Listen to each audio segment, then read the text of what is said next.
waiting. Just waiting. Sorry. We're live. Hey, it's Retrounlim Live, and I'm not Harry Yak, and I'm certainly not DJ Slopes, so I haven't got anywhere near that amount of viewership. It's captain of the Bug Army. The Bug Army has taken over. We're here. We've invaded. I've brought some people with me. I'm going to talk a bit of Amstrad. Well, a lot of Amstrad, actually. Maybe a bit of Spectrum. Hey, now, troops. Careful, troops. We will go through as it is shown on my screen. No particular order, in the order of my screen. So my first esteemed guest. Everyone for a faux round of applause, please. Kim Justice. I'm applauding myself. She's clapping herself. Hello. How are you? I'm here because, well, someone said, "Oh, hey, here's a link." I know very little about Amstrad. Well, you're here to give the Spectrum point of view. Oh yes, I'm here to play devil's advocate. Am I? Yes, it's the system I want to know more about, but I don't. So yes, I'm excited. We like to hear the other side of the story, as they say. In the Bug Army, we do anyway. Yeah, sure. And the next guest, is he new to Retrounlim Live? I think he is. The Gaming Musos, James. Hello. Howdy. Hi. How are you, sir? I'm good. How are you? I'm very well. Well, actually, I'm not. I've got a bit of a cold, but that's beside the point. How are you? More importantly, I'm good. I've got my brew. I'm happy. It's Friday night. It's all good. You got your muffet of tea. Oh yes. don't start the whole tea thing again. Jesus, Pete's been opening cans of worms left, right, and centre with that. Cans of tea. Tea, coffee, or beer debate. It can be all three at the same time. It's a wonderful concoction. It really is. Well, what about fuck, marry, kill? Tea, coffee, or beer? Oh. That's a on that note, let's move on to our next guest, my fellow Amstradian. It's Zoe Kirk-Robinson. Hello. And I'm sorry, but if you're having tea, coffee, and beer at the same time, all that's going to do is make you a very wide awake drunk. And that's not always a good thing. It explains my IBS, you know. It's not going to do your blood sugar any good either. No. Probably not, no. No. How are you, Zoe? I'm very well, thank you. How are you? Tired today? Are you tired today? Didn't catch that. Are you tired today? Funny enough, no. I seem to be doing pretty good. Excellent. Hopefully I'll stay awake for this entire thing. Because I've got to have some support here. I'm surrounded by non-Amstrad people, so you are my backbone here. Well, I've already told you, I do have a Texas Instruments to hand, and I'm not afraid to use it. Right, okay. Speaking about people not afraid to use things, let's move on to the final guest, which is Andrew from the back office. Hello. What a lovely flat you have there, Andrew. It's really trendy, isn't it? Proper hip. It looks like you're in a box. It's where I like to keep all of my retro collectibles. I can see them all on the white shelves. That's right. There's one there next to that statue. But I just like to say I wasn't an Amstrad child. I wasn't even a Spectrum child because in our household we had BBCs and PCs. We were posh. Get out. But I've come to them quite late in life, and I do appreciate the old locomotive basic. So I feel, I can at least masquerade as one of you. Locomotive Basic and BBC Basic weren't that different, to be honest with you. Amstrad really did try to capture the same market as the BBC, so they are very similar. So you're probably you're in good company. It's better than BBC Basic. I'm going to say it. Well, yeah, I didn't want to sound impolite, but yes, since you've said it, I'll agree. Okay, let's have a quick look at the chat. Just a brief look at the chat. We've got AdiSneekerFreek. How you doing, Steve? In there at the beginning. Patrick Furlong, the man with the Amstrad brain. He has. I don't know how he knows the stuff he knows about Amstrad. It makes me look like nothing about Amstrad, but amazing. Retro Man Cave, Neil is in there. Oh, hello, Neil. Hello. And we've also got ourselves talking. Monkey Jesus is in there as well. Monkey Jesus, what a name. That's a great name. We've got our first request as well there, Chris. Retrounlim is saying twerk. Oh, I'm not twerking. That's no, I'm not even going down that road. Well, you've kind of already done it already. Come on. I've kind of done it already. Yeah, there was a bit of a twerk action going on there. Which one was that? The Pretending to look for a box. Come on, we need to see this. Come on. No, I refuse. I refuse point blank. You are not getting this out of me. Perhaps later on. Hang on a minute. I've got someone now asking me to join now. Oh dear. Hang on. 1 second. People asking to join. Oh, send a join. Yeah. Latecomers. Right. Okay.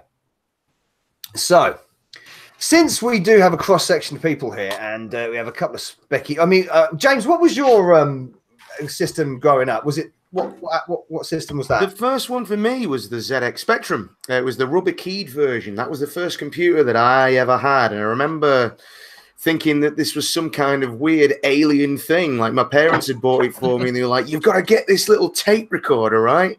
And you've got to connect it with these wires. You've got to set the volume absolutely perfectly." You know, and I was like, "Well, where's the joystick?" And they went, "Here's the joystick, and it plugs into this."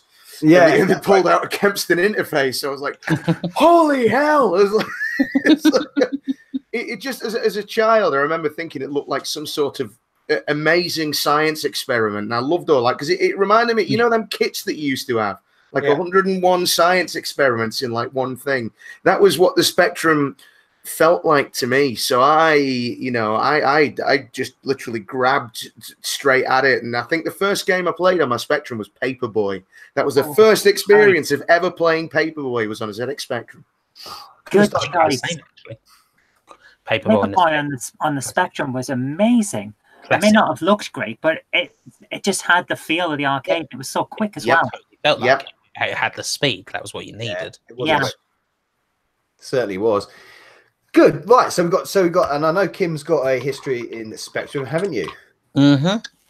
Yeah, my first computer was a Spectrum again. Mine was +2. It was a bit later on. Actually, no, it was a +2A. It was the black one. Yeah. The not as good as the regular +2 one. So technically Amstrad, I suppose. Still, that was after it was bought and everything. And my dad used to work for Amstrad, knew Alan Sugar for a bit. Oh yeah. Yeah, kind of worked on the old delivery side of things.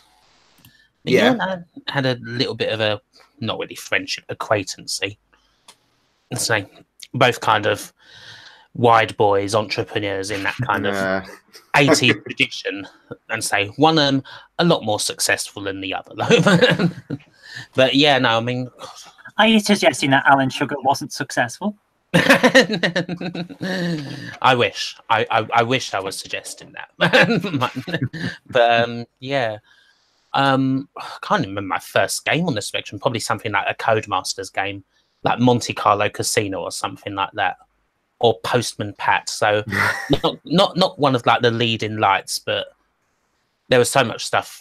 I mean, this was about 1989 we're talking about, so there was loads of stuff in the history of the Spectrum to look at. Games like Chucky, I remember kind of very early on playing, were the main things. So yeah, that's kind of my history. And I've never had an Amstrad. I do want to history then. Yeah. Yes. Andrew, how did you start off? Amstrad or Commodore? Oh, you guys have all you youngsters with your youngsters computers. Here we go. No, it was in 1978. No, it was TRS-80. Actually, the TRS-80, which is a fantastic computer if you've not seen one or you have a chance to use one. And if anybody in the chat stream's interested, go to YouTube or something and look up Dancing Demon on the TRS-80, and it will actually blow your mind what they were doing with those old machines. And it was one of the trifecta, wasn't it? You had the Commodore PET, the Apple II, and the TRS-80. But more seriously would be the BBC Micro, and there was some just absolute stunning arcade ports on that machine. I kind of forget the names because they were always copies, weren't they? The names were kind of thing. But I will say there was one game that stood out, always stands the test of time. Don't mean Repton, but I wonder if you could guess what game. Oh, yes. The classic. I love it so much. And I've still got BBC Micros now, and if I fire them up, it has to be the old Chucky Egg. It's still the one game that just I can spend, like an hour on. So yeah, that's me. I must admit, I do have an emulator for the BBC Micro because I was curious. So you were BBC curious. I was BBC. Yeah, had one at Granny's Garden. Granny's Garden. That was the one that we always had in my primary school on our one BBC Micro. Granny's Garden. Yeah, we had a BBC Micro at our primary school. Old beaten up machine. And we weren't that posh. We had an RM Nimbus later on. Oh yeah, they were terrible, weren't they? The old RM Nimbus. Research Machines Paint Spa. You were amazed by this. I think Retro Man Cave's been a bit cheeky there. Yeah. Put that on a t-shirt, Neil. BBC Curious. Now that is a slogan. Because I wasn't spec curious. I weren't interested in those at all. Right. Spec sexual. Yes. So what basically we've got nice rich history there. So what I was going to sort of suggest is I have my preconceptions about Amstrad back in the day because I grew up with Amstrad, and so did Zoe. Oh, we have another guest. Hang on. Oh, who's this? This is Patrick Furlong. I'm putting my glasses on so I can see. We've got nice rich history there. So what I was going to sort of suggest is... Oh, I'm getting some feedback. I have my preconceptions about Amstrad back in the day because I grew up with Amstrad, and so did Zoe. Oh, we have another guest. Hang on. Patrick, turn your viewer off. I'm hearing myself back. I don't like to hear my own voice back. Hello? I don't think anyone does, do they? By the way, that dancing demon looks like a Tamagotchi. Oh, it's classic. Yes, just seeing that brings back memories. And yeah, you used to get that. That's cool. I can't hear you, Pat. Should be working now. I can hear you now. Yeah, good. You're good. Hello. Welcome to Retrounlim. Thank you. The brain of the Amstrad, or I like to call you, the keeper of the knowledge. No? I just got a good memory. Oh, don't be modest now. Come on.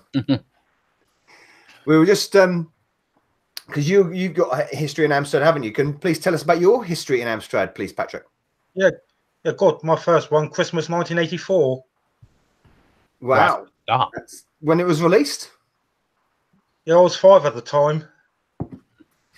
Not quite when it was released. It came out in the June of '84, but the Christmas would have been the first point that a lot of the machines were available in various shops. So yeah, getting in there early. Yeah. Yeah, it was Curry's in Gospel Town Centre. My dad got it the day he was back from the Navy.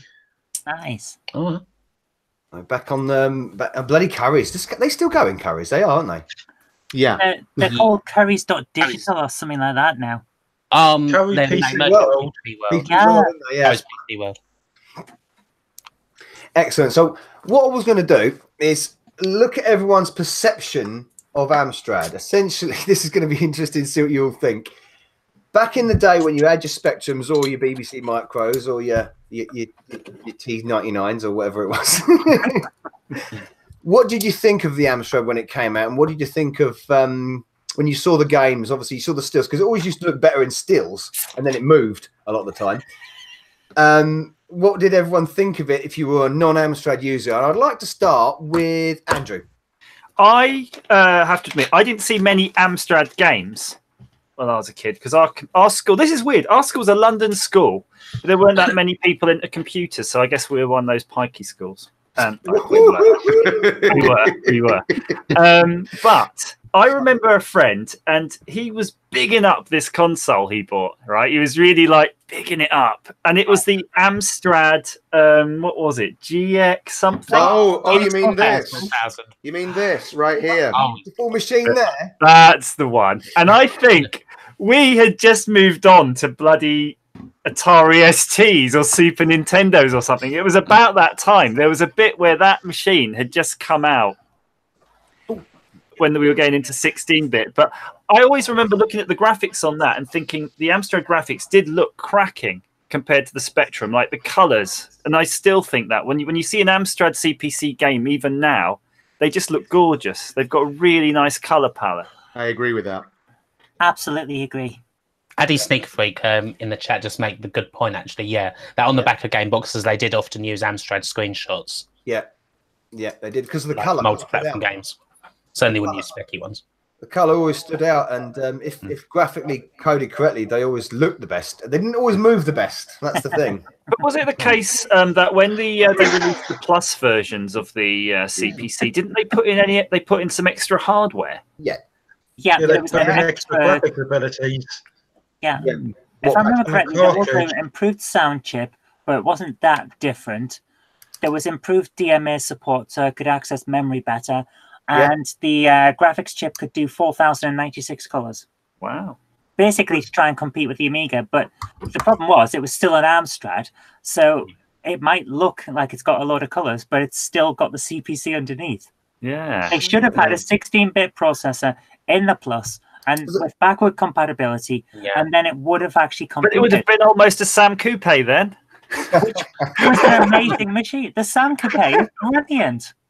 It had inside it the Plus machine and the GX had an ASIC chip in it, which was essentially a replacement for the CRTC in the CPC. So that did all the advanced graphics and stuff. It handled all that kind of stuff. So you could handle split rasters easier. You could put hardware sprites onto it and basically loads of tricks. Yeah.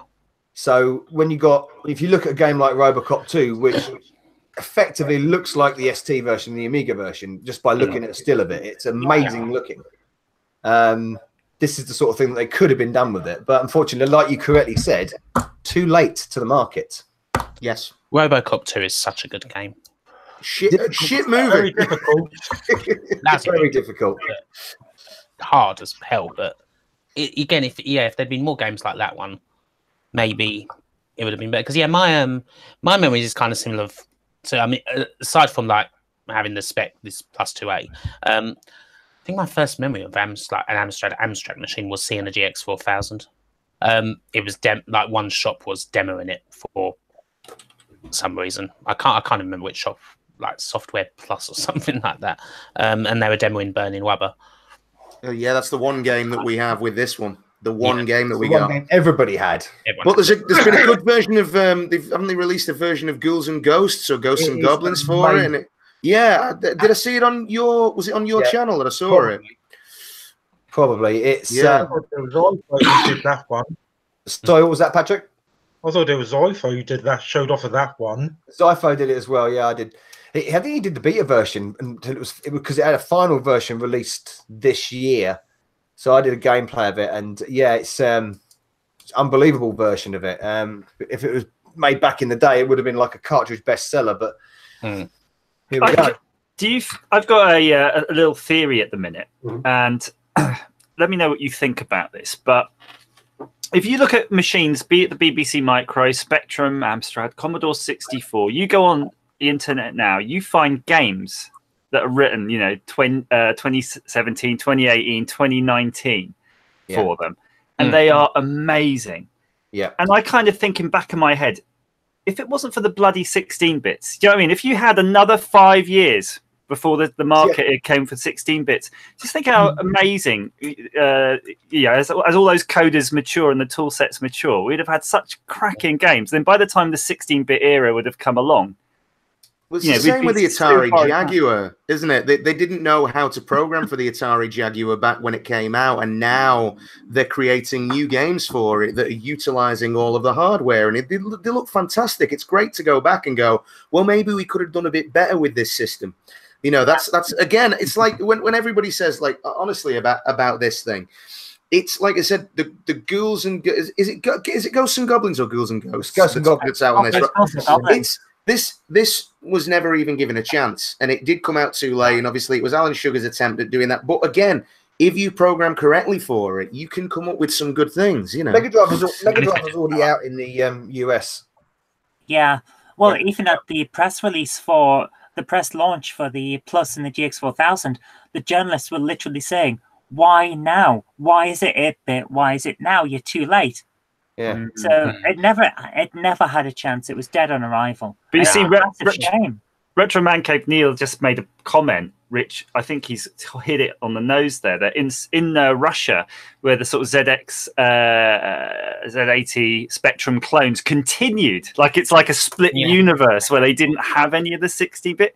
If you ever see the stuff they've got there, it's just insane, and it's got all the sort of relatively modern peripherals on it, and I don't know. It's just weird. It's almost like a steampunk. In Soviet Russia, we play Spectrum games whilst we drink vodka. Yes. In Soviet Russia, Spectrum plays you. But of course, the other thing is that we see a similar thing with the comparison between the British Amstrad games and the French Amstrad games.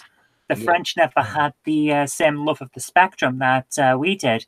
So their games, they go straight for what can this Amstrad do, and they look amazing compared to the stuff that was coming out in Britain at the same time. Yeah, true. So you get an idea of it from that. What didn't help as well? I'll be back in a moment. I'm getting a delivery here. That's all right. Hello. Oh, thank what you. What didn't help, of course, putting a wine gun. You shouldn't have. Thank you. Nice. And pink Look Coke. at this. Delivery from the wife. Everyone, my wife has arrived with pink Look at this. Coke. Yeah, So a quite a Diet Coke. it should last for about an hour or so at the usual consumption rate, normally. Why, thank you very much. Yeah, I must see this pink Coke. Ken, you're going to bring me some beer? yeah, just a few to keep you going. Send one more way, please, Zoe. It's disappointingly normal inside. I'll take a couple of them. I would like a McDonald's, you know. Okay, yes, fine. I will. Thank you very much. Bye. Bye. This was not a paid for ad. Don't do that. We'll get shut down by YouTube. Other diet soft drinks are available. Yes. The other thing I was going to say, it didn't help the fact that it got given a terrible power supply with it. Absolutely. Oh yeah. Fucking power supply that wasn't fit for the job. That and the fact that they put the two sockets. I mean, because it had so many peripherals on it. Yeah, you mean like the two sockets? The two sockets, you know, what? It just absolute insanity there. Are they labeled or not? See, it's I haven't plugged this in for a long time because I fear that the power supply will kill it. So I'll probably order a second-hand, well, not a second-hand, a new power supply at some point. You can get fins, can't you? Yeah, you can. Yeah, I've got one. Yeah, the 11 volt is the one on the inner, and the 5 volt is the one on the outside. But if you put it in the wrong one, bang, it goes. It's gone. It's fried. It's just one of those. Amstrad used to do weird things like that, though, because I mean, obviously they were very much into all their budget, like hi-fi equipment, and it'd be like, oh, it's an all-in-one machine, but I don't know, it's missing a rewind button. Yeah, I think the idea of putting all the ports on the GX and the pluses was the fact that it is an extension of that all-in-one system, isn't it? Look, was it getting Mug's eyeful again? Want to, you know, a Mug's eyeful. No, you're saying it wrong. Yeah, that's it. That's the correct way. A Mug's eyeful. Yeah. Connect it to anything. You know what I mean? We can connect it via the monitor with a DIN. It's got a whole bloody 21-pin SCART on the back, for God's sake. How many machines had that? Yeah, and the picture that comes out of it is fantastic as well. When it works, you know. Yeah, when it works, because actually the modulator on one of my GX4000 has actually gone wrong, so it doesn't work through the TV anymore. Oh no! Only work it with the monitor. So thankfully, modulators, you can't go right. just how it is. So, as a perception, then not good, really, but we all know it was. What was everyone's perception of Sugar? Of Big Al. Yeah, not Tate and Lyle. Just like his biography says, what you see is what you get. The guy is just all there. You see, he looks a bit like a wide boy because he is a wide boy. My first memory of him, I didn't really find out about dad stuff till later, was him being chairman of Tottenham Hotspur and always arguing with the manager, the fans, the players, and literally everyone, because it seemed like he just hated the job. and just with an massive regret. It seemed like he hated football. He wasn't really much. Spurs, didn't they? Bought Spurs, didn't they? Yeah, bought Spurs. Yeah, was Chelmsford. He must have hated football. and he was. I mean, because Alan Sugar's always been kind of likes to have this kind of clean cut image. And when he bought Spurs, the boss there was Terry Venables, so he's like the classic Del Boy of football. So you're fired. You're fired. Yeah, that eventually. So is he? Because I actually quite admire him for them things. You know, he made the Amstrad, and he sort of envisaged, didn't make the Amstrad, of course. Roland did that, but he envisaged the idea of the Amstrad, and then of course moved on to other things. And it's kind of skills like that I kind of admire a lot. And I know he's a bit rough around the edges, and a lot of people don't like him for that kind of brashness and ruthlessness. I think you called it once, Kim, didn't you?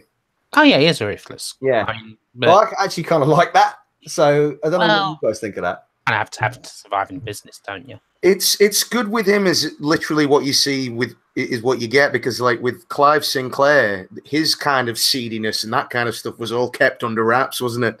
Whereas in the public eye, he was very much, oh yes, you know, and then all of a sudden, all of this stuff comes out about him and all these things like that. It's like, whoa, at least Alan Sugar was honest. Steve didn't quite realize like how kind of short-tempered and RC Clive Sinclair could be, because bloody fucking hell! I was thinking the same thing. Powerful.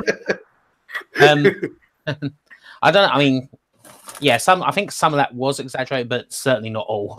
Certainly not all. And as cause that's funny. I was reading some Your Computers today, and kind of noticed like from around the time when Sugar bought the Specky. And even them, they were kind of starting to gradually tear down the Uncle Clive image. It's all about how actually he's a fucking useless businessman. Crap businessman. I mean, he's a terrible businessman. The C5, what? Yeah, I don't know if the C5 is even his worst. I mean, probably his most, but I think something like early on, like the Black Watch. Like, oh my word, yeah. Which is just this. I mean, if there's, I mean, the Black Watch just this horrendous. Like, oh yeah, you can build this watch. Well, they say you can build it. It had a screwless design, which was impossible to put together. And then, I remember though, Kim, at the time, my dad and they were saying that I think Sinclair used to do electronics kits or parts, kits of parts and stuff. It was all shite. He said it was always crap. You'd buy this stuff, nothing worked. It was continued all the way through Sinclair's run, didn't it? Well, had bits sticking out of it. Before it even arrived, Sinclair Radionics. And I remember something quite recently. If you remember a couple of years ago, I was doing a lot of videos on calculators. I was being sent calculators from Billy Sarstead on Twitter, and he sent me this Sinclair thing. And I'd done the calculator, Sinclair Executive, and it was like a joke. It's really thin plastic, and you get this thing working, and you just send it back because it's an expensive thing. And he sent me this other thing, which was a clock, and I bloody slipped, or I was messing around with it. That one wafer thin fix. It was fixed, but it wasn't quite right. I'm just going to touch it up a bit. Wrecked the bloody thing. But the big thing about Sinclair stuff is, I thought I have to replace this. Went on eBay, it's like 70 quid for like a 50p piece of crap. It's like, why is the stuff so expensive even now? But he must have, despite all of his flaws, he does have this legacy that his stuff is still collectible. Well, his computers are obviously any of the ZX computers are still collectible now, but I'm not too sure about. And mind you, I know a couple of people who got hold of the little pocket TVs, the ones with the horizontal CRT in them that projected onto a thing. And at the time, it was very, very novel. It was a pretty cool thing to do. And at the time, he wasn't looking at it he wasn't looking at these things to be built to last. He was looking at the products that would be here now, and then then it would replace it with something else. So, I mean, this is why, obviously, the ZX80, the ZX81, and then the Spectrum, this is why they came out in quick succession. Yeah. He brought them out in quick succession because, the the previous systems would fail, and then it was like, well, we got to replace these, or we put something new out. I mean, look at what happened with the QL. The micro drives didn't work. None of the micro drives worked on the QL for the people that even bought them, and then the people that bought them had to wait God knows how long to actually get them because they were not ready. And then there was a big dongle that you had to put on the back of it. He tried to get it out as quick as he could, and then that was it. It's like as quick as cheaply as possible. And but people really people have such an affection. I think they had such an affection for like that kind of inventor, like working in the shed image. Yeah, and certainly Brown, wasn't he? And certainly Maggie. Well, I shouldn't say Maggie. Thatcher got behind Thatcher. But she got behind him big time. Hence why he got knighted. Yes, because the Spectrum has got a lot to thank for Mrs. Thatcher. It's true. It's very true. Like back in like the early 80s when they were trying to really kind of pimping that information technology. Obviously, like the BBC Micro was like the official thing, but then like kind of Spectrum had its place as well, and he was kind of seen as like, oh, you're the new kind of captain of British industry. And then the C5 happened, and the QL and the TV80 and all of that, and it was like, oh. Yeah, maybe not quite. But the thing about the Spectrum is, it was built cheaply, and it wasn't really meant to last. There was supposed to be something that came after it, but it launched so many careers, and it's basically built the world that we have now. So it's quite an interesting thing. So you've got this thing that's made out of cheap parts from the early 80s, and it changed the entire world, despite the fact that it's basically a bunch of electronics that you could probably buy down the shop. And look at what the Spectrum Next is coming out soon as well. I mean, that's a major love letter to the original thing. You know, I speak to Jim regularly about that, and it's I'm so looking forward to that when it comes out, and looking at what he's been programming games wise on it. Wow, you know, people forget as well that Jack Tramiel was heavily inspired by the ZX80. Like the guys on Commodore came to the UK once, and he saw the ZX8 in the shop, and saw this, well, not in the shop, but saw it advertised, like kind of low budget computer, and thought, that's an idea, and that was kind of like the building block for what would eventually be the VIC-20. Yeah, it's something. It's an idea that just changed the entire world, and despite the fact that, Sinclair may not have been the nicest guy despite his image, and it was basically a bunch of radio parts with delusions of grandeur, but its legacy has lasted for quite a while, and we've all got to say, well done. Yeah. I mean, it's like building a time machine out of a DeLorean, you know? Who do that? God knows. If you're going to put a time machine in a car, you've got to pick one with some style. Yes. Oh, yeah. Excellent.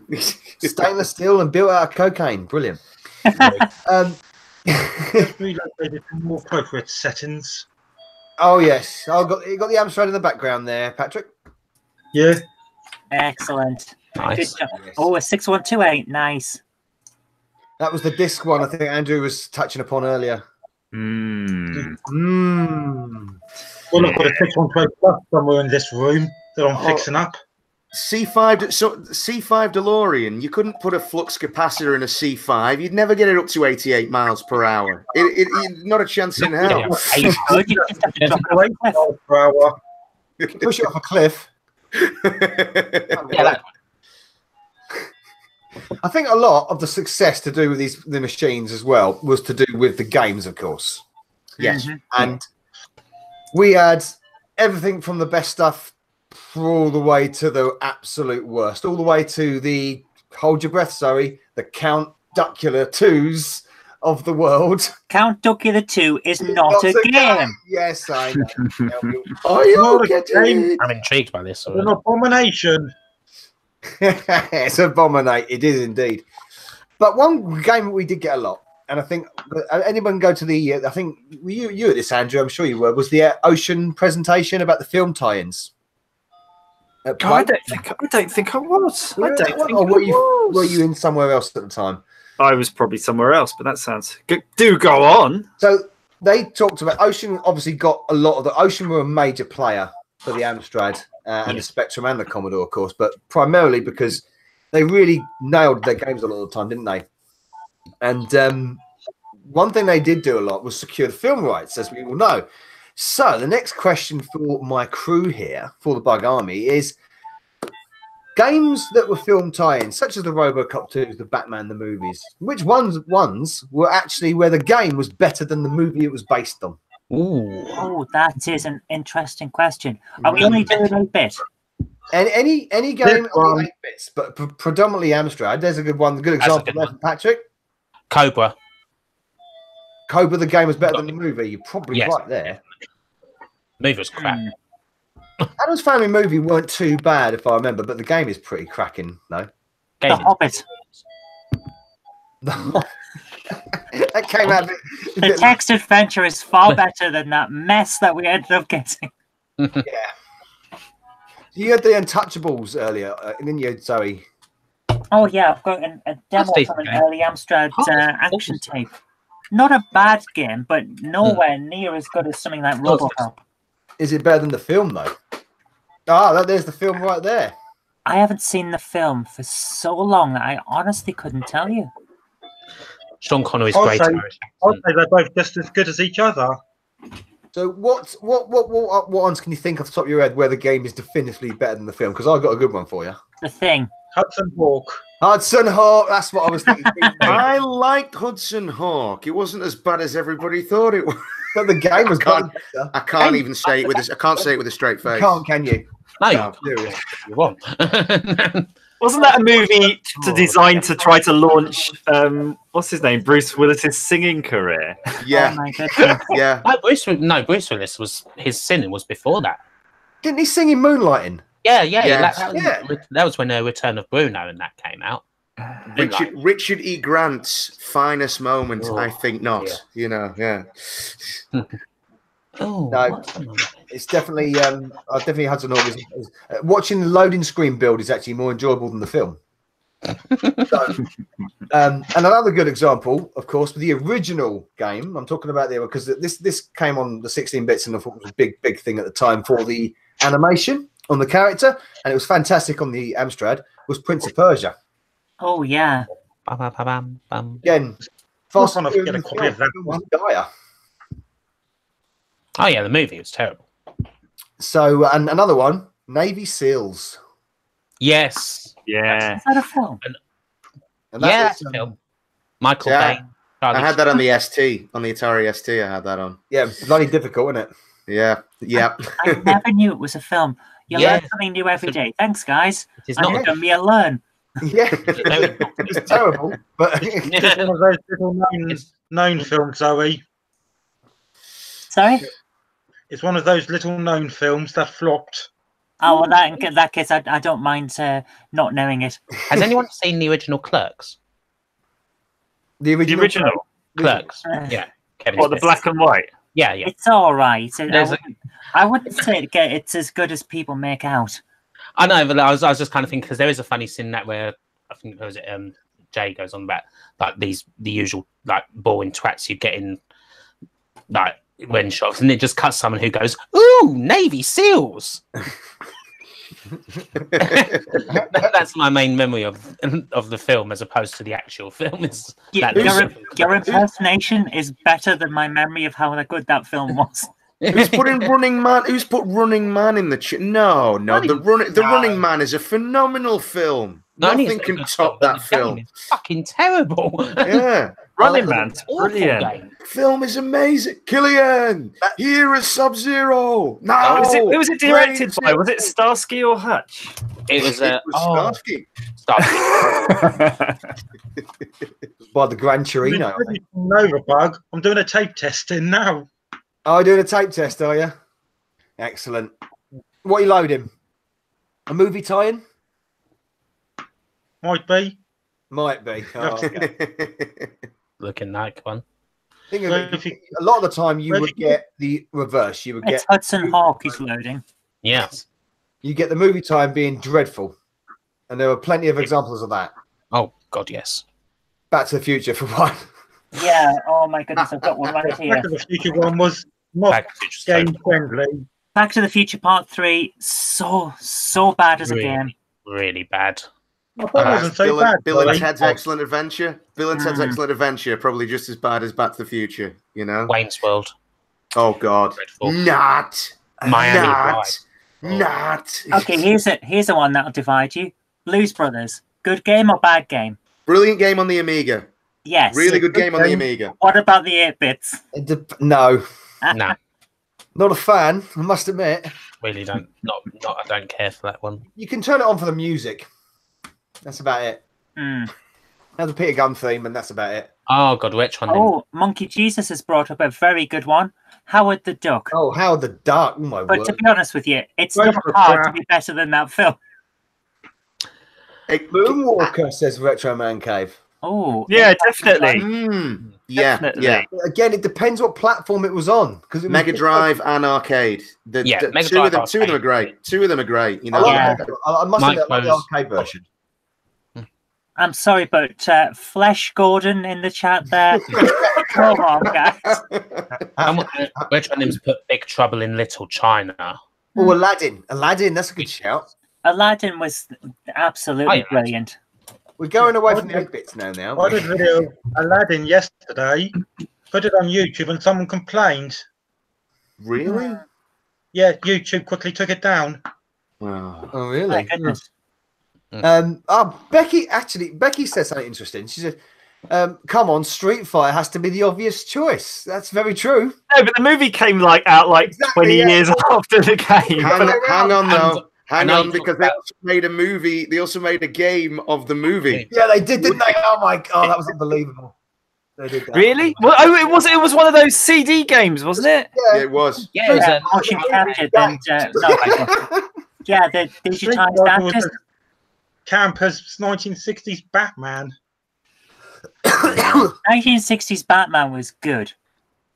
Yeah, man. I will not have anything bad said about 1960s Batman. It was good. Having fights that turned into dance-offs was great. It wasn't saying 1960s Batman was bad. My girlfriend has very strong opinions about 1960s Batman. Holy ZX Spectrum, Zoe. Shark repellent spray.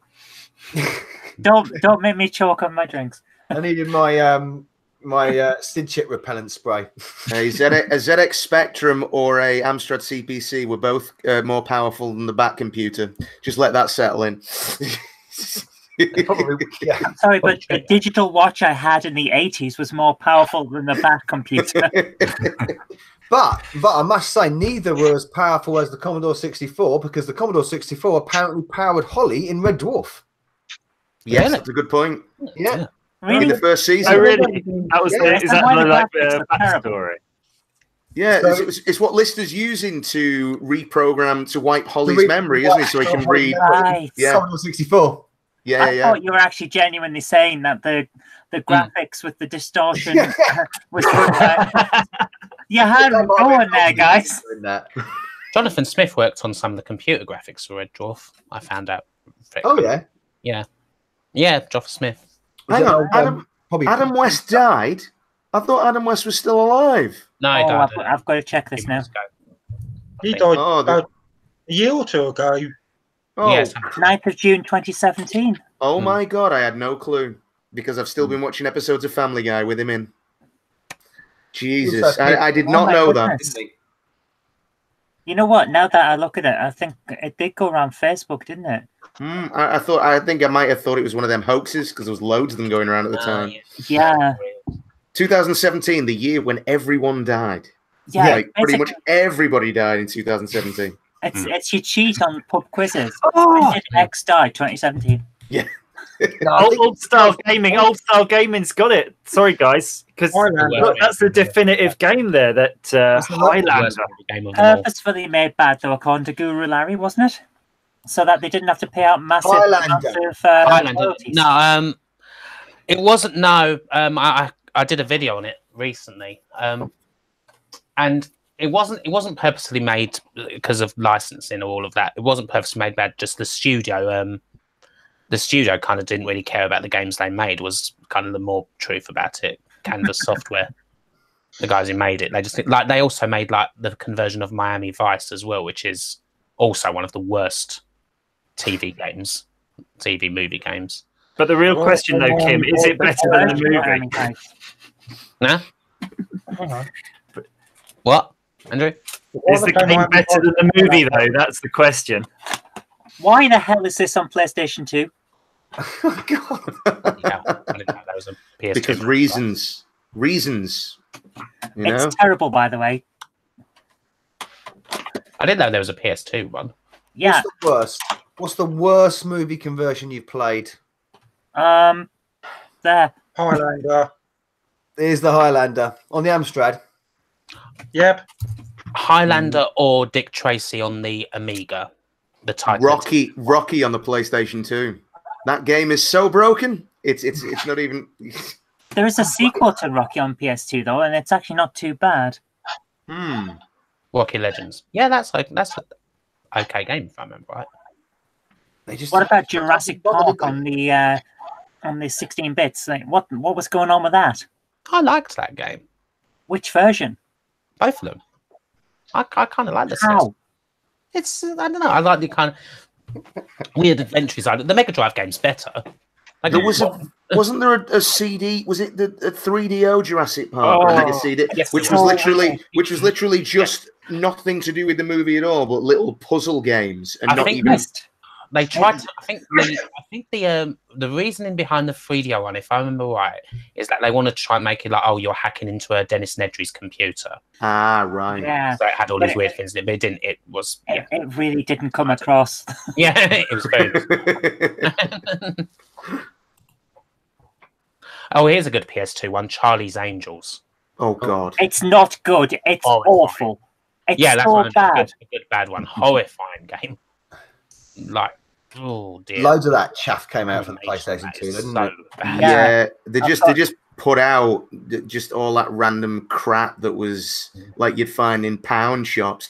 Does it? Here's one for you. I don't know whether any of you guys remember this, but around the PlayStation and PlayStation 2 era, there were these things popping up in shops being flogged by Jeremy Beadle, called Deal Direct with Jeremy Beadle, and it was like really low budget PlayStation and PlayStation 2 games, like the really crappy ones that you wouldn't find in any of the big. Honestly, I swear to God, I don't know whether you can find it on Google, but I mean, you had folks like Midas Games who did a lot of like Midas turning gold into shit. I've got a few. Chris Kamara's Street Soccer. Wow, sounds great. It's really not. Mary Kinn's Riding Star. Sarah loves that. That's a classic. Sarah loves that. She'll if she watches, she'll scream. I swear to God. I'd be doing that. And they also converted some cheap and really weird Japanese games. The Sniper 2. That game is weird. It's not bad though. It's actually a reasonably enjoyable game. I've got it here somewhere. When you play it, you have to get through 5 minutes of terrible cutscenes, and then there's 30 seconds of shooting someone. That's like 3/4 of the PS2 library, a terrible cutscene that you can't get past. Talk about cutscenes you can't get past. I just realised the intro sequence to Final Fight on the Amstrad and the Spectrum, you can't skip. You have to wait for it. Yes. Which is annoying, because you've got to wait for the rest of the game. So... I've got a good suggestion from Monkey Jesus here. Ghostbusters 2. Better than the first one. He reckons it's better than the game is better than the film. Well, really? It's not hard. The film was a massive disappointment. Against Ghostbusters 2. Well, the game and the film. Game better than the film. You reckon the game's better than the film? This one. I won't hear a word said about against the Amstrad version. I've only played the Ghostbusters 2 NES game, which is bad. Anybody played the version that they did for the PlayStation 2 and Xbox 360 and PS3? And they released with PC. Like it serves as pretty much a direct sequel to. Yeah, I've been playing it recently. It's really good. Really good. All the original voice cast and everything in it. Yeah. Oh, what's that? Old style gaming? No way. What's he said there? Dune 2 is better than the film. That one. Was there even a That Dune one? 2? That one. Yep, that's it. Yeah, two different versions. The PS2 and Wii version are basically cartoons rather than Yes. The like PC, proper one. PC version and the Xbox 360. I've got the PC version, which is absolutely excellent. Really, really good game. Yeah. Yeah. Retro Crunch says, no way Ghostbusters 2 is better than the film. I think he was trying to say there. I've got one that's terrible. Give me 1 second. I've got to climb up on something. But in the meantime, here's an idea for you. What about crazy games that could have been made into films? Shall we have a movie version of Ninja Scooter Simulator? They could have made a good film. The MX Ninja, the film. Yes. Paperboy, but where he's really an assassin, and how he assassinates his targets is by driving really fast on his bike past them and smacking them in the face as hard as possible with a newspaper. And in the newspaper is C4 or dynamite, and it blows their heads off as it smacks them in the face. Oh, wow. You're getting very easily dead now. Sorry, which game is this? What's that one there, Patrick? Overlander. Overlander. I'm sorry, but which Vin Diesel film is this? lead. Sorry, guys, I missed a bit. Which film has C4 in newspapers? What have I missed? Take a game that they haven't made a film out of, and make, like we said we had Paperboy the movie, but I was going to advance on that and say you can mix it with Shinobi. I know we've had a Shinobi film, but you can mix it with Shinobi, and then the papers could be shurikens. You see? So you could have a ninja on a bicycle. That'd be BMX Ninja the movie. BMX Ninja the movie. Yes. Oh, yes. I like the idea of Paperboy the movie. Read all about it, motherfuckers.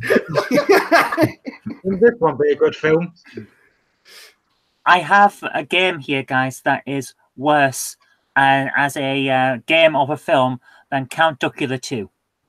God, it must be bad. Go on. Babe. It's on rolling PlayStation 2. Oh, yeah. What do you think when you see Babe on PlayStation 2? What kind of game do you think it is? A pig trying to shuffle sheep into a pen. Would you think it was an isometric 3D game from the Amiga era where you'd occasionally wander around and talk to other animals and nothing else? I thought it was like a recipe book where it teaches you how to make bacon sandwiches. No, it's not even as good as that. Shepherd Simulator. It's terrible. I played this and it's like, this is not a game. This is just a waste of time that you put in front of a 2-year-old to try and keep them quiet for 5 minutes.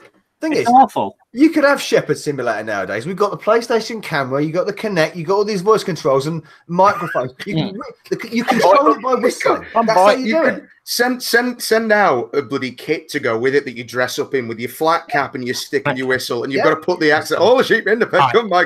Imagine walking around. You can imagine it going. One man and his dog, the video game. Yeah, One man and his dog, the video game. I would play that. Absolutely. You gotta make it an official license. You gotta bring back the old one man and his dog. Yeah. Maybe have like a country file game that's letting a whole selection of like mini games about sheep shearing and I don't know other things they do in the country. Yeah, that's an unlockable mini game. Yeah. I like some of the comments we've got here. Blast equals cheap shit. Yes, blast equals cheap shit. Babe Station 2. Now that would be an interesting game. Then it would be. Yeah. Would it be a management game? It'd be like an Excel spreadsheet, sort of like Championship Manager. You're doing the schedule. Candy and someone's on tonight. Keep them hanging on the line. Midsummer Murders. If you turn a TV show into a game, you could turn Midsummer Murders into a video game. You know, you could be the guy who has to solve the crimes, or you could try and kill as many people as possible. Isn't that basically Professor Layton? Oh, pretty much, yeah. You must collect kind of gaming merchandise. I wonder if it happened on the DS. Probably already. Yeah. You know, you got that vibrating peripheral that you got with Res. Remember that? They can make one similar for Babe Station 2, the game. You know, I've got a copy of Res, and I didn't even realize it was supposed to have the vibrating thing. So I've just got the game. It's like, well, this is fun, but it's not as fun as people made out. It's obviously a lot more fun. Yeah, with the console. And you're supposed to like, get like 4 of them and just put them all in and put them in various places around your body. That's what they did. I think that's what they did, didn't they? In the end, Yes, play the game. good idea. Shoot your load in a different way. I have a feeling that now I know why I don't have the thing, because they would have been broken in interesting ways.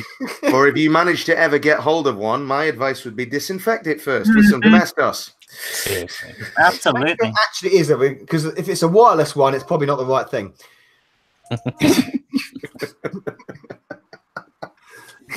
So, any other games that you would like to see? Movies? Crazy games. Oh, crazy games! We could be here all I'm night. making a Disney movie. What? The what? A Disney movie? Disney movie. Yeah, you could do a Disney movie. Yeah. I would love a Disney movie. That would be so fun. You have to do animation. Pixar should do one.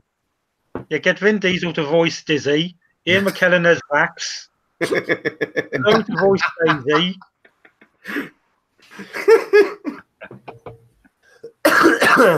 And of course, I Nova would Buck watch and it. voice. Scarlett Yeah. Johansson as Daisy. Yeah. I don't know. I Oh, think they should have a live action one and just have Will Smith play everything. Seth Rogen could be Dylan because he just plays the same character. In every film he's bloody in. How about Ghouls and Ghosts? What's that one? Ghouls and Ghosts. Yeah, and have Jack Black as the main character. Oh. Because it could start as well. Because it wasn't one. I can't remember which version. I think it was a NES. It started where he's lying down in his pants without his armor in a field with his missus. Yes. It's not a field; it's a graveyard. Why is he naked in a graveyard? Maybe that just turns them both on. Maybe that's why they're in the graveyard and he's not wearing his armor. But more tellingly, she's got her clothes on. Yeah. What's going on there? Then? Very dressy, very gothy. But didn't the bad guy who steals her away? Isn't he? Is he a character in another game? Isn't he? Isn't he like the protagonist in? Gargoyle Quest and Demon's Crest, the Arima. That's it. Yeah. Doing me alone again now. I did not know that. The education, you know. Eh? Doing me an educate, yeah. So, bloody hell, movie games, eh? We could go on forever with those. What does everyone think of this phenomenon of demakes? So, we've currently got in production a very fine-looking version of Pinball Dreams. Looking forward to that one. Full version with all the tables. It looks amazing. They already released the preview 2 years back, so it's been in development for about 3 years now. It's going to be released very soon. And of course, it's a demake from the original Amiga version. It looks amazing. What games do you think would fare well as a demake going back to the Spectrum and the Amstrad? Grand Theft Auto, the original. Well, we've already got that as Postman Pat. What about Another World? No, yeah. Postman Pat is not quite Grand Theft Auto. Until I can do a drive-by with a cat in Postman Pat, it's not a Grand Theft Auto. Throw Jess out the window. That's what I'm talking about. Postal 2. That'd be a good one. Yeah. Stick Jess on front of a shotgun. Pat goes postal. Utterly postal. Postal Pat. Did you play a game there a minute ago, Kim? What about Another World from the Amiga? Forgotten Worlds or Another World? Another World. Would that work on the Amstrad, do you think? Yes. Yeah? Yeah. Prince It's that simple. If Prince of Persia can make it to the CPC, so can Another World. Yes. Yeah.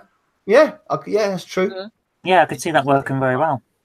They're making a version on the Commodore for the Limbo, aren't they? Yes. What's that look like? Is that released yet, Kim? Do you know?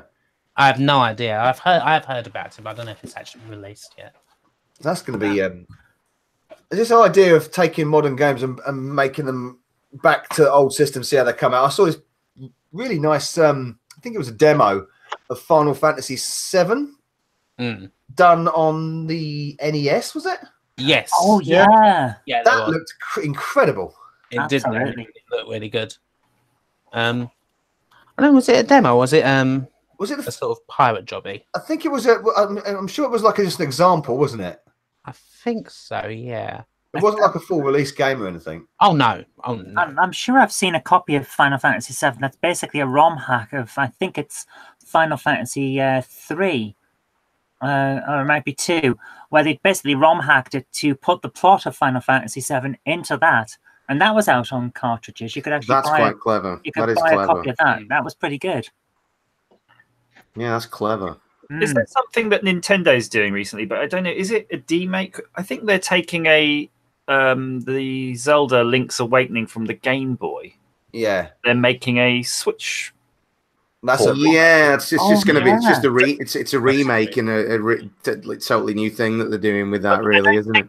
But I don't think they're turning it into. I don't think it's going to be proper, full-on modern graphics. I think it's. Oh no! It's still going to be like the top-down view, but just with 3D graphics. Really, they've kind of kept it kind of cartoony.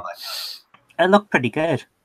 You had things like 8-bit Bayonetta, which was kind of cool. I mean, I don't know if that's strictly a demake because that was on PC, but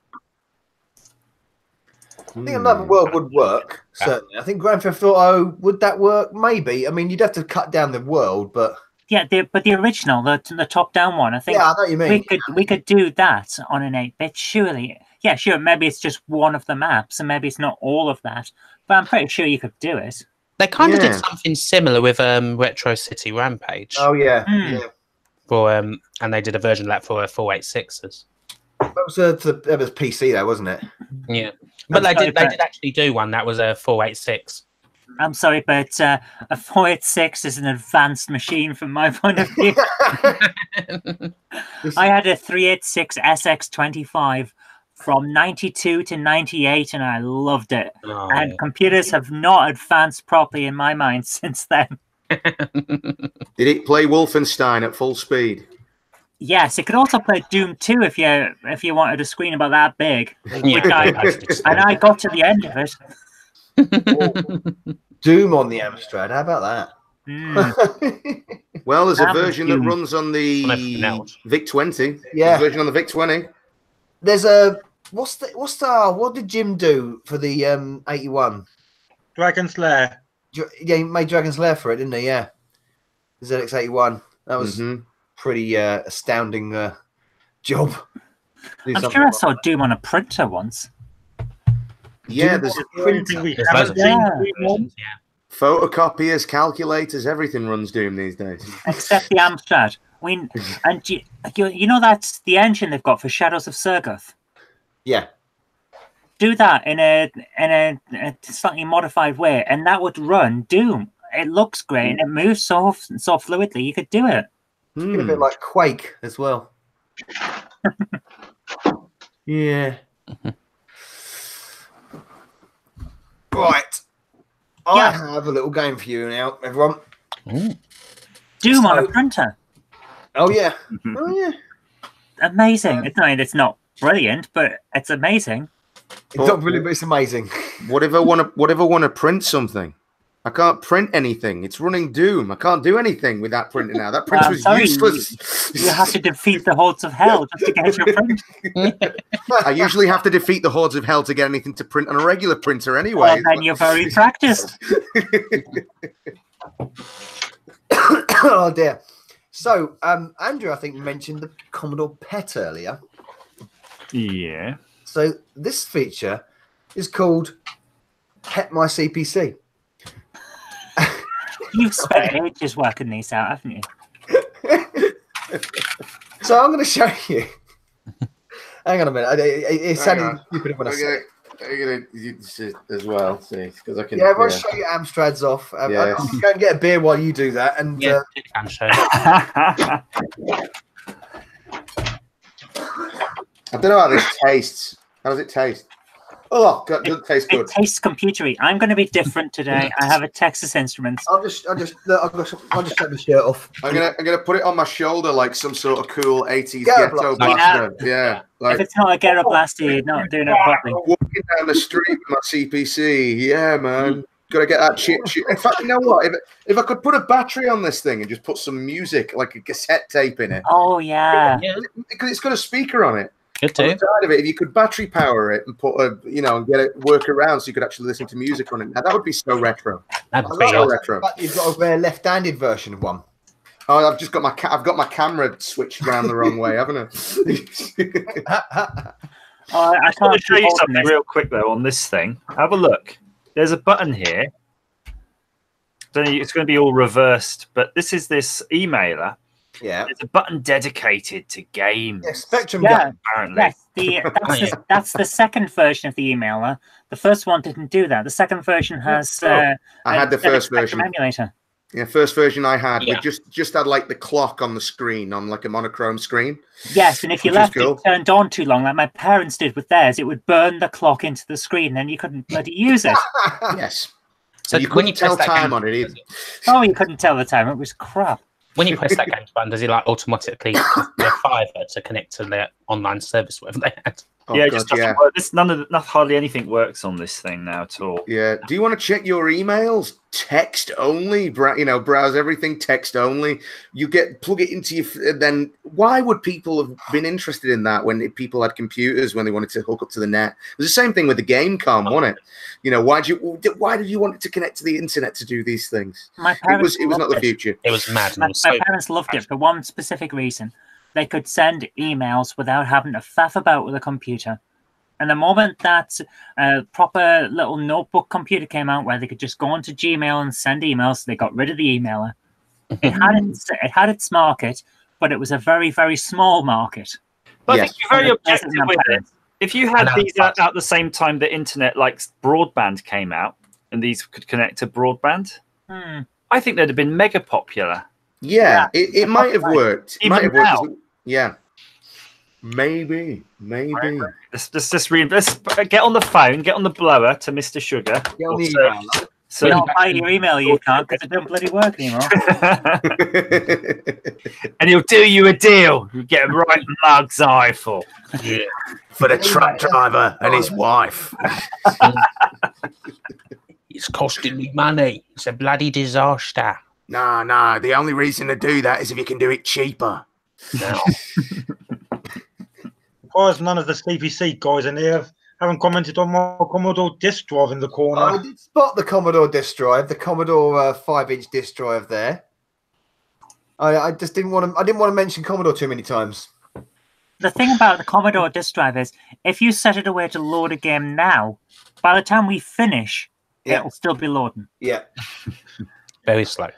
Well, CPC isn't the only thing I've got in this corner What you got in there? because I don't have a bug. I don't have a bug attic.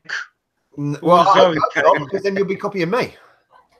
This is my this room I'm in now is my bedroom. Right. Okay. Oh, Yeah, but right here, it's nice of you to invite us into your bedroom so early on. We hardly even know you. It's got a red Amiga. That is sweet. Ooh, That is pretty sweet. very nice. I really want an Amiga. I've never owned an Amiga. I was always an Atari ST man, but I really want an Amiga. Okay, as an Atari ST person, I have one question to ask you. Okay. Why does the Atari ST mouse have a shelf on the back of it? I have no idea. The same reason why I have no idea why when they relocated the mouse and the joystick ports, they Why decided they're to put them underneath it? under the keyboard. Yeah. It was the worst. It was like, I love my ST, but every time I wanted to plug in a joystick or anything, it's like, lift the damn thing up. And It's the only way kids could get exercise. Yeah, it was so frustrating, man. So There's frustrating. nothing wrong with it, really. It's like such a non-issue, though, isn't it? I mean, I had ST for years. I still got them. And Yeah. it's not that big a problem, I really. mean, I didn't play that many games like later on the ST because I got a monochrome monitor and I was using it for Cubase. So I was doing a lot of sequencing on the Atari ST at a very young age because my dad got one and then he got me one and went, "Here you are, son. You're going to learn how to make general MIDI files." I was like, "Great, I can do that." So, Sounds good. We have. Hello, Slopes Game Room. We have an. all right, Dan. Hello. Game room. How are you? Hello, everybody. How you all doing? You sound very tired, bud. I'm really tired. I've been a good dad today. I've been out in the garden doing stuff. nice. Yeah. I'm tired. It was Daddy Day, was it? What is it with yeah, the guys well, and yeah. caps tonight? I'm going to have to join in. Yeah. I'm going to get my Oh, cap. he's always got, I'm printing my new Bugarmy caps. Hang on. Does this work? Does this work as a hat? Hang on. No, it doesn't. Balance I it. was going to point I can't out. wear any hats. Hang on. There we we go. go. There we go. Balanced it perfectly. Don't do that. Don't do that to it. Please don't do that to it. It's This fine. is my new. It's my, absolutely. I see James, I James want has to been to a point out- finishing school. He can balance something on his head. James, I was going to point out that you know that the GX1000 does the same thing that the ST does and put its controller ports under the flap at the front. Yes, exactly right.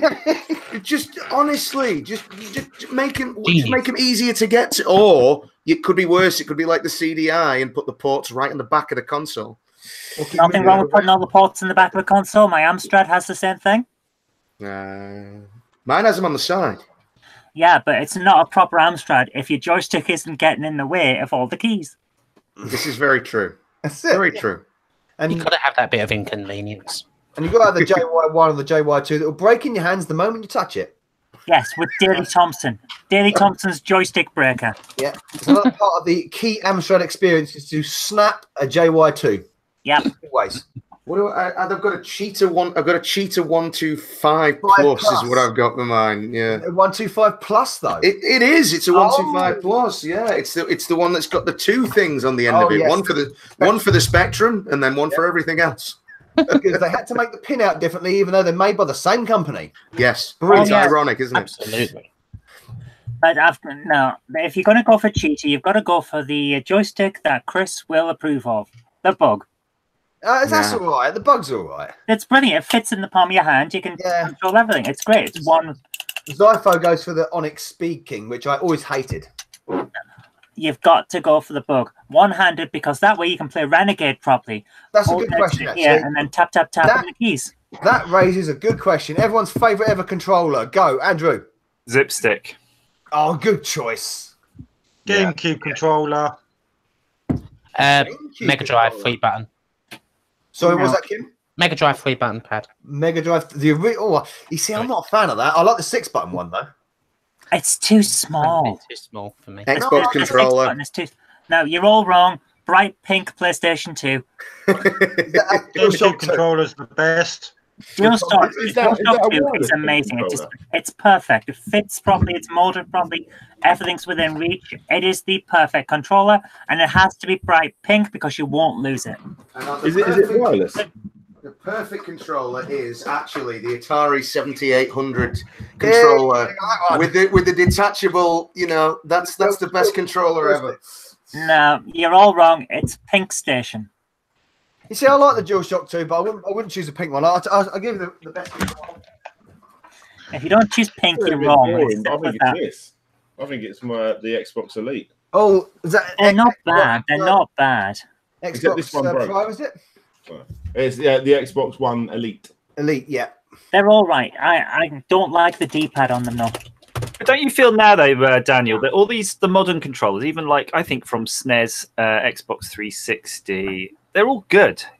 Nintendo Switch. It's almost like we haven't got enough time to put enough hours onto them to really figure out what's your real definitive favorite of those most recent ones. But you definitely know from the ones you had as a kid. Yeah. I'm sorry, but the Wii U controller is not a controller. It's a console. Awesome. The Wii U controller is not a proper controller. It's a console pretending to be a controller. This controller is amazing. And the Wii U Pro controller is good too. The Wii U Pro controller is good as well. You know. What I love with that, what Nintendo did with the Switch was basically manage to sell everybody the Wii U as it should have been marketed. Yes, we got our Wii U controllers. The Wii U but it is bloody micro USB. To be fair, this is based off the Xbox controller, though. Yeah, it is. And the Xbox 360 was effectively what was it, like a GameCube or something controller, really? Something like that. I mean, I use if I'm emulating anything or playing anything on my laptop with a gamepad, I'm using the Wii U Pro controller, just because I like it for playing certain games. And then if I'm emulating Wii U, it's brilliant to use, obviously, for Wii U games. I tell you The what, knockoff Wii U controllers, Wii U Pro controllers, are really good as well. Yeah, the ones for 20 quid off eBay. Yeah. Or far less than that, wasn't it? I've got 2 of them at home. Oh, I say at home, I'm at home. But I've got 2 of those with all of the, the little joystick rubber top things ripped off by my kids that will say otherwise, that they're not quite as good as the actual Nintendo ones. Ouch. I need to try and repair or find someone that will repair my Elite controller. There's a knockoff controller for you. It's if I move it all the way over to the right. This isn't it, but yeah, if I move it all the way over to the right, sometimes it goes left. Oh, that's really bad. That's interesting. It's like it's ever so minute, and it very rarely happens. When you're playing something like Cuphead, you're like shoot. No, you know. One. Well, guys, we've got an interesting comment in the comments. Late Night Review says, worst controller. I'm sorry, but Atari 5200. I don't think there's any question about it. Well, it wasn't even a controller. It didn't work. It never worked. Remote. Well, you talk about controllers that don't work. The bloody phaser guns never fucking worked. This annoys me. I don't like them. I don't like these. And only because the wireless is so rubbish on them. The Joy-Cons. And it's annoying because I've got like all these multiple colours that I bought when it came out. Like, you know. And you can hack those to get the wireless up working on those better. That's something that I'll needs have to a happen. play. I'll have a play.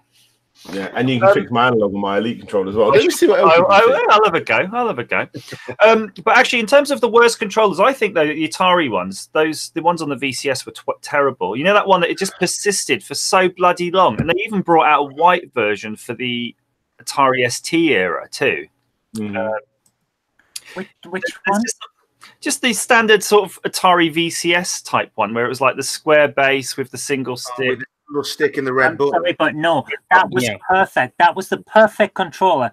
All of Atari's games lasted about 5 minutes before you got bored. So what is more perfect than a controller that will cut your hands open if you play for more than 5 minutes?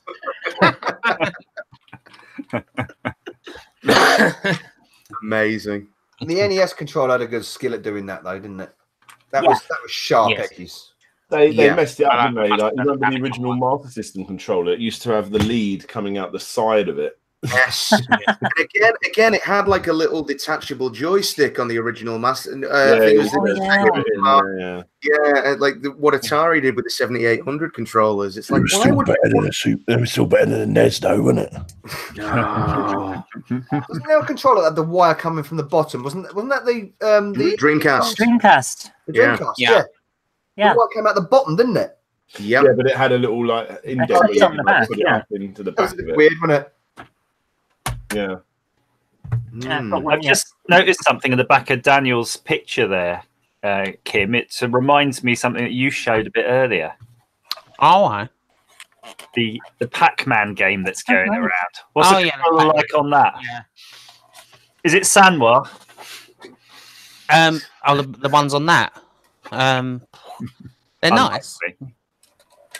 I need to try and perfect my Neil impression just so that I can say made from genuine Sanwa arcade parts. I just can't do it, you know, like at the beginning of every single episode of Retro Man Cave at the moment.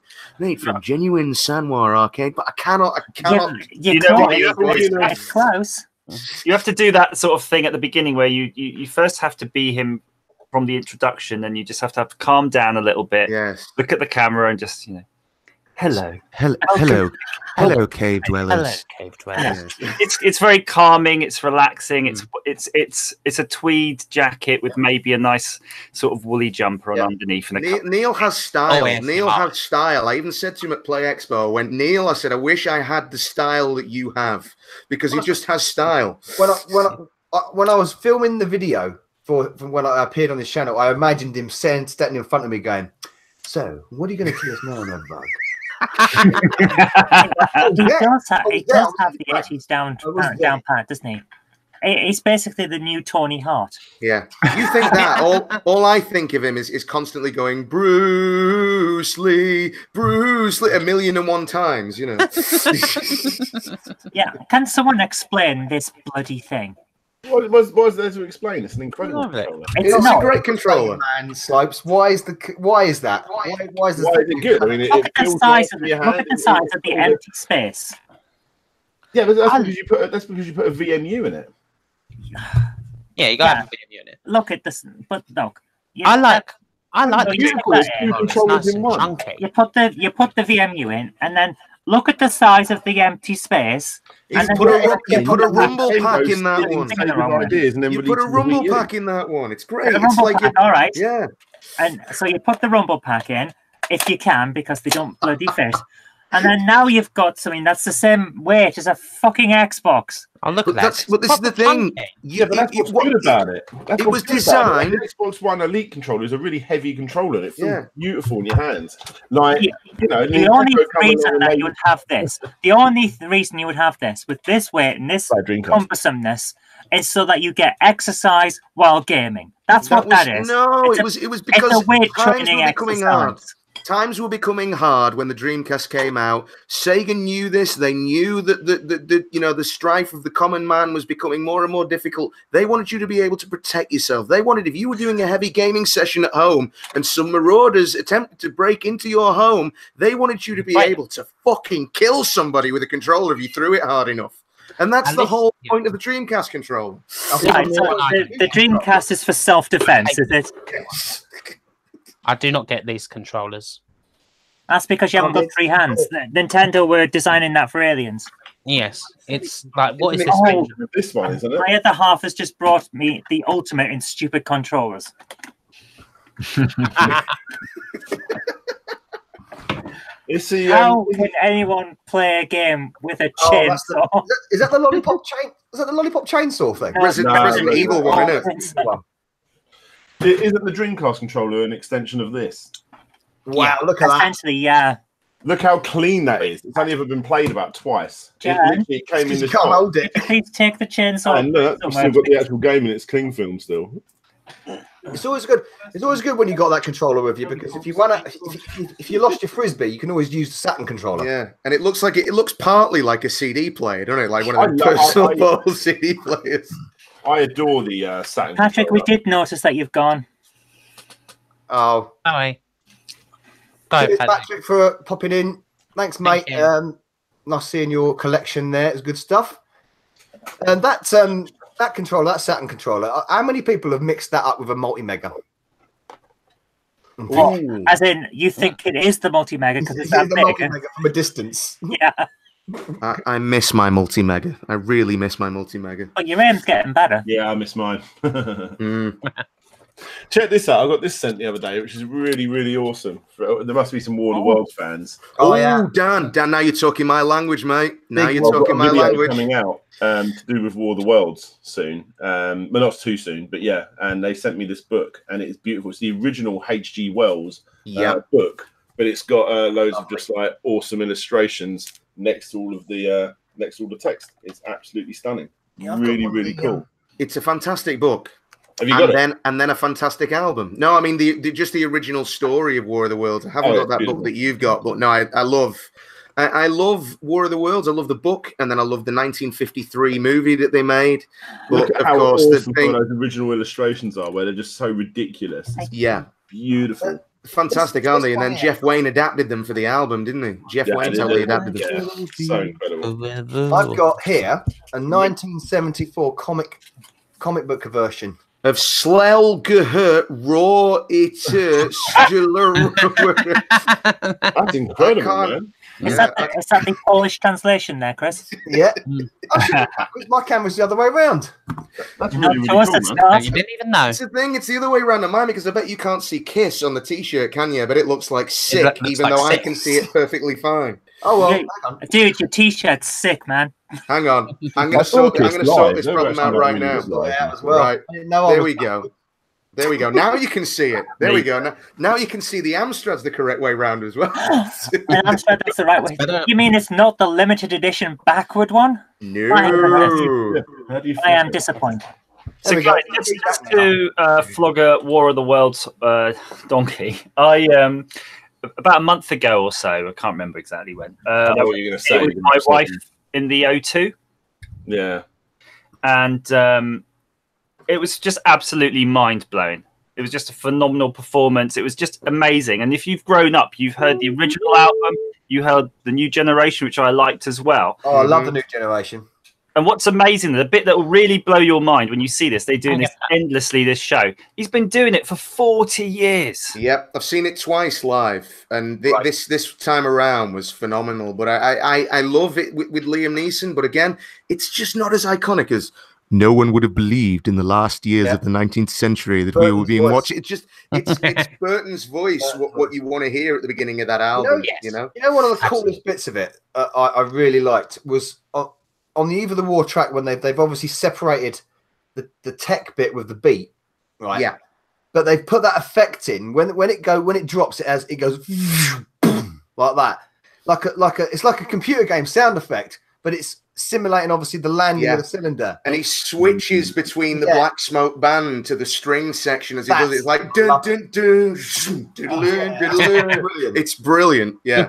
Brilliant. It just brings it all back. So. I love it. Has anyone heard the Ali Dabula Dabula remix album? The what? Exactly. You'll be able to type it into YouTube to find it. Oh, Jeff Wayne has actually given he approved it all. It was the soundtrack to the PlayStation game, but it was all remixed. And there was a couple of cheesier remixes. There was like In Trance who done the Staying Alive 90s remix, if you remember that. But there was people like Hybrid and stuff like that. And that CD's actually now become quite a collectible. I bought it when it first came out, thankfully, and I've still got it. Can't mention entrance without not mentioning Set You Free. I'm sorry. You're outdoing me with entrance knowledge. I am not worthy. I'm not worthy. I love that game, Jeff Wayne's War of the Worlds. Yeah, it's good, isn't it? It's very, very good. But the remix album, Ali Dabula Dabula, is very good. Sweet. Really, really good. You can look it all up on YouTube. It's like I remember even remix the intro that no one would believe. To the point I remember the soundtrack because I had the game. I had the PlayStation game. There's a bit more. It was Interactive Studios, wasn't it? Interactive Studios made the PlayStation game. Yeah. It's have like a 2-step remix of it or something. That'd be cool. Garage remix, nah. Yeah.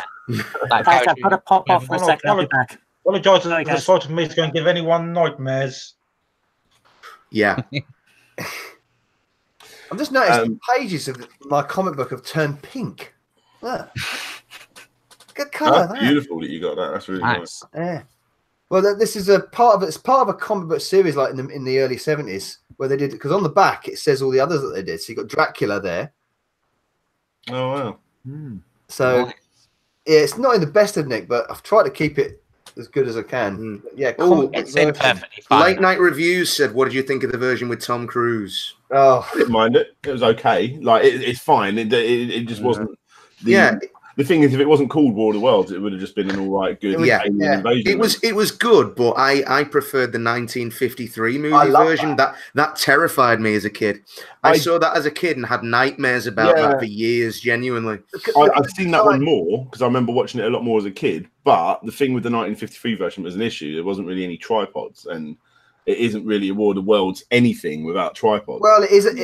But it is a tripod though because it has invisible legs. Yes.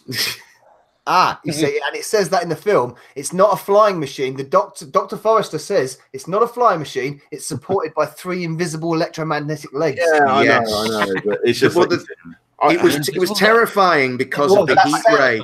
The Cobra head was the terrifying thing about those Martian fighting machines. I just love all the different depictions, and I just don't see that anywhere near any of the other tripods. I see what you mean, but the sound and the look of it is very iconic to the film. Oh, absolutely. It's still a phenomenal movie, but I see it has its flaws the same way as the Tom Cruise one does. It's always very interesting when you see different depictions of the tripods. I mean, this is kind of interesting depiction of the tripod there. Yeah. I love the really, really quirky ones. I just showed that one earlier, didn't I? That one. I mean, how cool is that?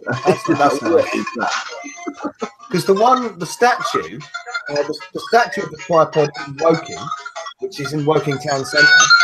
Whoa, what's that? Ow. Oh, I have no idea what that was. All of us he's playing Zelda. Here's one for you, right? Because the statue of the tripod in Woking Town Centre has got the organic spindly legs. Yeah, that there. Yeah, that's the one. Yeah. That's very cool. Yeah, it is cool. I It's didn't know very it was a cool. thing until I got this book. It is. I think it is the one. Is it? I think it is the one. Oh, that's the sound. Yeah, that's it. But it wasn't that sound that terrified me. It was the sound it makes as it pulsates. Oh, I know the heat ray. Yeah, and then it gave me nightmares as a kid for years, man. Seriously. This sound. Hang on. Let's see. No. Turn it off. Turn it off. Stop it. Cut it out. I tell you what, I've got that bloody those songs going in the back of my head now. It makes me want to go and listen to some. Listen to that. Haunted.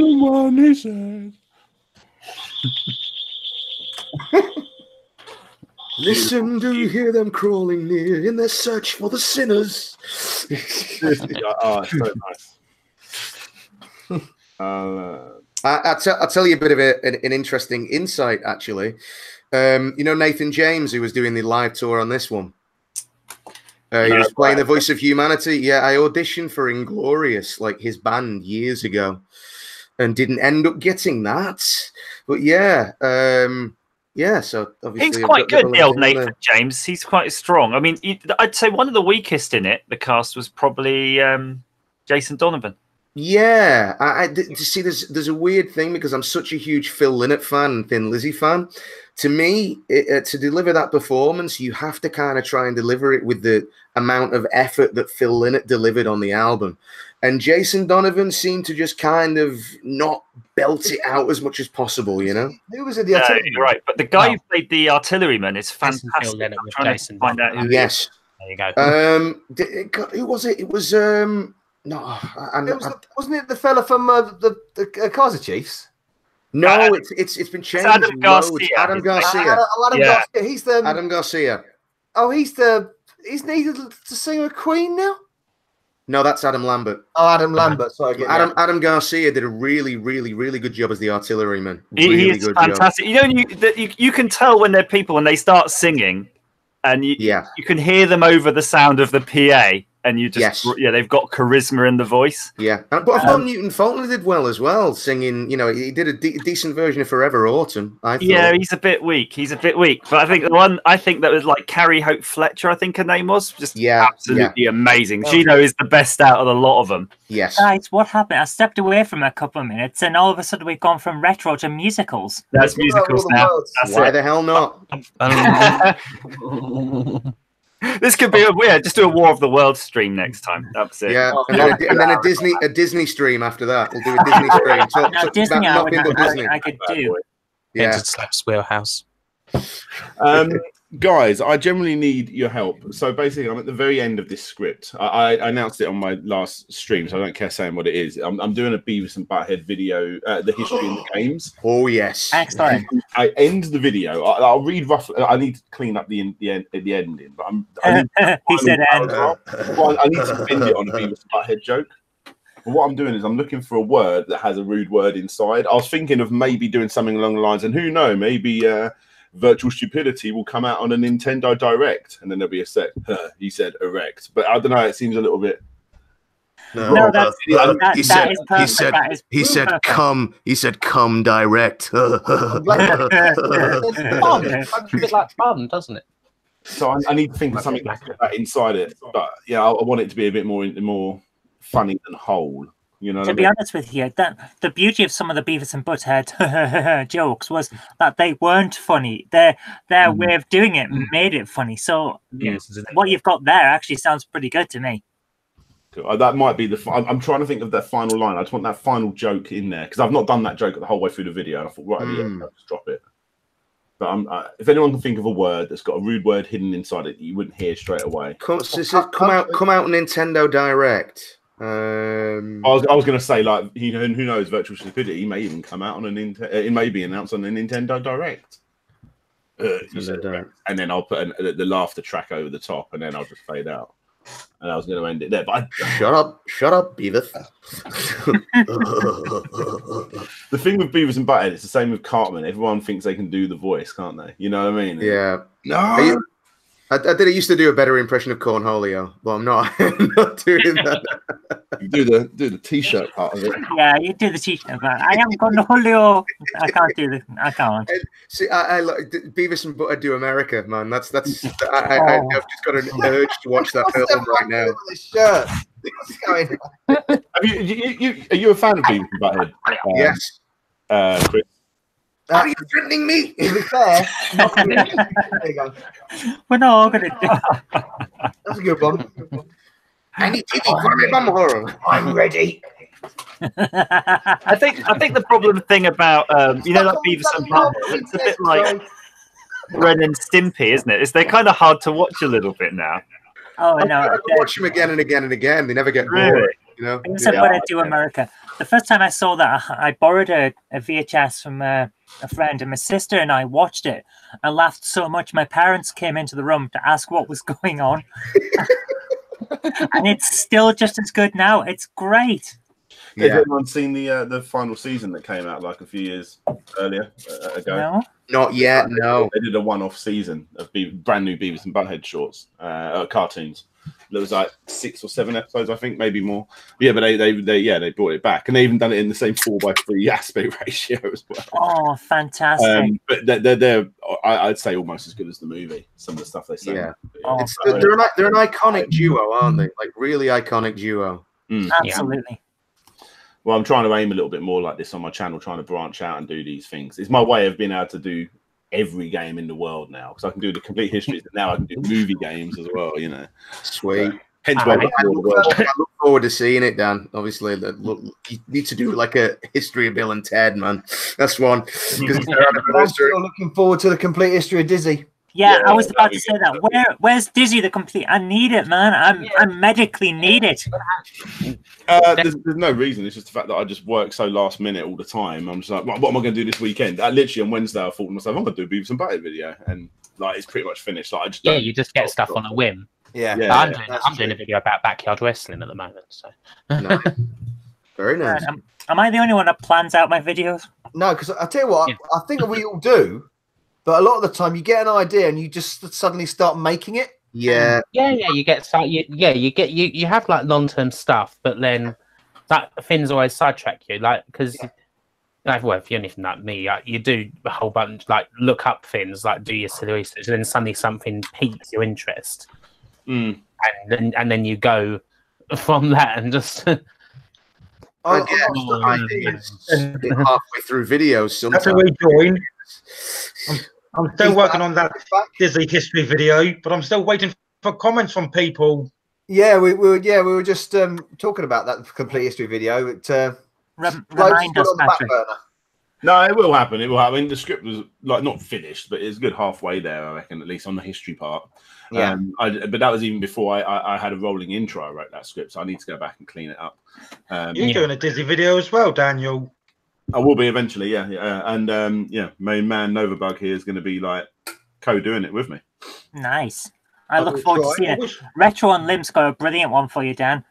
The complete history of Bridget. A short video. I need to do something on that video because it's. You could do a complete history of Amsoft, even though a few others have done Amsoft stuff before. Yeah, it would be interesting to see a complete history of Amsoft because it's got some interesting stuff in it. Yeah, it is. So the way I've got to weigh it up in my head is I've got to try and think of a way to make that interesting to people that don't know what Amsoft is. America, I know. That's got to be. I know what you mean. There's a amount of people in the UK that wouldn't know what an Amsoft is. No, I know what you mean. He said. That's for the other question. I do all my videos on the fly as it happens. Yeah, well, I want to make sure that they're clickable, they're interesting, clickbait, if you will. Yeah, I knew I was forgetting something. I said that must be a big fly, Patrick. You do that on. As an example, I thought it was. I thought that was just a phrase for saying I just do it as it happens. Oh, so you don't script any of it except for the Disney stuff. So you basically draw your videos on the back of Jeff Goldblum. The really cool thing about doing stuff on the fly is that they can kind of change midway through you're doing them. Can we have a complete history of Jeff Goldblum? That'd be a good one. Yeah. Well, the videos depend on how badly I play the game. Complete history of RoboCop would be a decent one. I started writing a RoboCop versus Terminator script, and I just got to a point where there was just no good information about the making of that game. I reached out to every single person via Moby Games that worked on it, even down to the cleanup artist. One person got back to me. It's just the way it goes sometimes, you know. Yeah. Wow. Way game, taste, and go. Yeah, it's pretty hardcore. But I mean, I'm not giving up on it. I've got a beautiful intro for that written, because I've got a commenter that asked me to do that video almost every single comment. Not recently, but yeah, every single comment was like, "Where's RoboCop versus Terminator? Where's RoboCop versus Terminator?" So I'm going to dedicate it to him because he's been pretty hardcore on that for a good couple of years. I got caught in that recently. Happy now. Yeah. I hope to get the first part of my Dizzy video done within the next fortnight. Is it the first Dizzy you doing? No, it's all of it. Oh, all of them. Yeah. Oh, yeah. You told me about that. Yes. I tried doing a Dizzy video, but I fell over. Oh, That'll be here all week. That's one for clips. Well, unlike my other videos, Dizzy one's fully scripted. Fair dues. I've got my Dizzy book up there. I was going to ask you, Oh, Dan, As I said, I've got we were a talking comment video from the Olivers for it. Nice. Oh, yeah, I got a load of stuff from the Olivers when I did my Dizzy video, actually, which surprisingly didn't get a lot of very views, weirdly. And I spent ages on that video, but hey ho. We were talking earlier, Dan, about yeah, we were talking earlier, Dan, about movie tie-ins and what game, maybe on an obscure game, would you like to see made into a movie? Oh, game into a movie. We're going that way around. Okay. My mind just instantly starts racing to Sega. Obviously, it does. I want to see Space Channel 5. That'd be quite good as a movie. Space Channel 5 would rock as a movie. I think that'd be quite cool. I mean, that'll become like that'll end up getting a big legacy behind it. Space Channel 5. I think the Sonic the Hedgehog movie is going to be one of the greatest movies of all time. No, it really isn't. That's going to be amazing. We have a new guest, everyone. Welcome, everybody. AdiSneekerFreek. A new challenger has arrived. Hey guys. Howdy. How you doing, Steve? You all right? Yeah, I'm good, Chris. You all right? Yeah, not bad. Good, Thanks for joining. What are your thoughts on the Amstrad? Well, I've just heard about Sonic, the new Sonic movie, and have you seen how muscly his legs are on that poster? Yeah, he's like a runner. Yeah. Oh, I think that's got to be a disaster of a movie, hasn't it? Is it going to be more or less of a disaster than Will Smith as the genie in A New Aladdin? Please don't talk about that. He's destroying that movie single-handedly. No, he's not. The thing is that movie has to be made, right? That movie has to be made, and the fact that they've got the genie in there, no one's ever going to do Robin Williams, and now Robin Williams dead. No way will anyone ever. But it's just Will Smith being Will Smith, but painted blue, isn't it? I would rather. I have to say, I do think anyone they could have got anyone to do it, and they do. All of them would be on a hide into nothing. Yeah, they could have got Jim Carrey. I would have liked Jim Carrey to be the genie. That would have worked. No, it wouldn't. It wouldn't. He would have got just as much, if not more. I reckon. I think Jim Carrey would have absolutely been slated for it because I think he would have done it in the style of Robin Williams, and it wouldn't have worked. He'd have his own style. Then he'd be like Jack Black or something. Just be totally different. Yeah. I saw that meme going around at the beginning of Fresh Prince where he's like spraying under his arm. He goes all blue. The Rock would have actually probably been good as the genie. I don't know. I think that Rock's in the new Jungle Cruise movie, isn't he? Honestly, Will Smith comes out and he's making Fresh Prince Bel-Air, and a new Will Smith album off the back of this. Like, I'm fine with it because I'm more upset about how badly they fucked up Jafar because they could have got Jafar. They should have got Sacha Baron Cohen to do Jafar. He would have been able to. Yeah, because the guy who they've got doing Jafar, that's not. You've got these lines and certain things from the original things that people are going to expect to hear done well, aren't they? It was like with the remake of Beauty and the Beast. I loved the remake of Beauty and the Beast. Right, I really did like it. Apart from the fact that there were certain things that were missed out from like the original, like it would give me great pleasure if you would join me for dinner, and it wasn't in the new one. It needed to be said. You will join me for dinner. That's not a request. It needed to be. Yeah. Oh, when watched that in the cinema, she was like saying certain lines, and I'd be like, she didn't say the last word of that sentence. I knew it so word for word. I become the annoying like you were mouthing along all the lines. I do little things, but I didn't mind Beauty and the Beast. It was okay, but it was just, you know, it's how Beauty and the Beast didn't need to be remade. I know all these films are getting remade. It didn't need to be remade. It was already a perfect movie, you know. Yes, like that is that is my favorite Disney movie. Is Beauty and the Beast, like the original one, and the fact that it was a good remake. But when you've grown up with that original one for such a long time, and you know everything about it, it's the thing. Like Dan, you and me should like just sit and review Disney movies on a thing and go, why is this so amazing? Like, where's all this? But Gaston in Gaston, I think they cast him brilliantly in the movie. He was.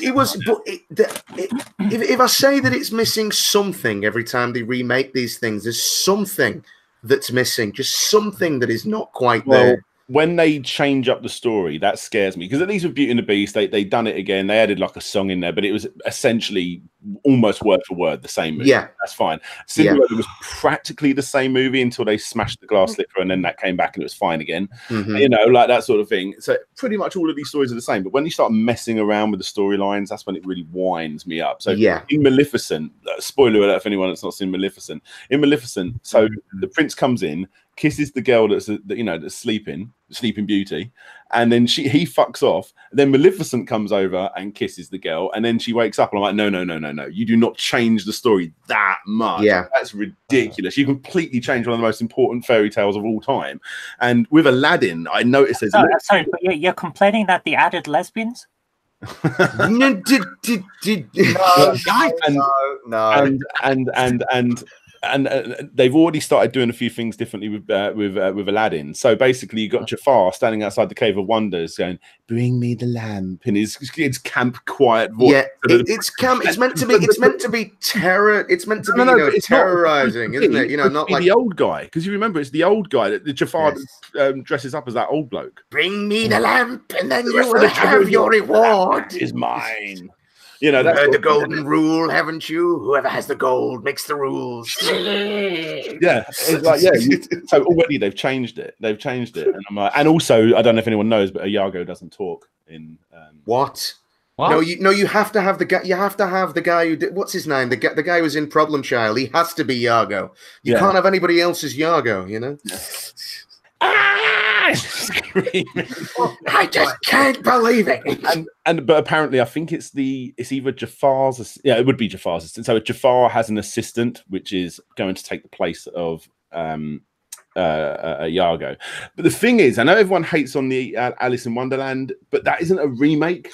It's a different movie, and I prefer them to do something like that than try and remake it and then fuck around with the story. So there you go. That's my Disney rant. Everyone's very bored with it. No. I'm certainly not bored of it. I can sit here and talk Disney all damn day. But, are you saying that all of the old Disney stuff is getting remade? Basically, it is eventually going to, isn't it? You know, even the Song of the South. No, they ain't going to do that. I'd love to see that remade. I love the fact that, like. It's sung in every single Disney parade, and every time you go to Disney, you hear people singing along "Zippity Doo Dah," but no one realizes where it's from. We had the last live stream, didn't we? Yeah, absolutely.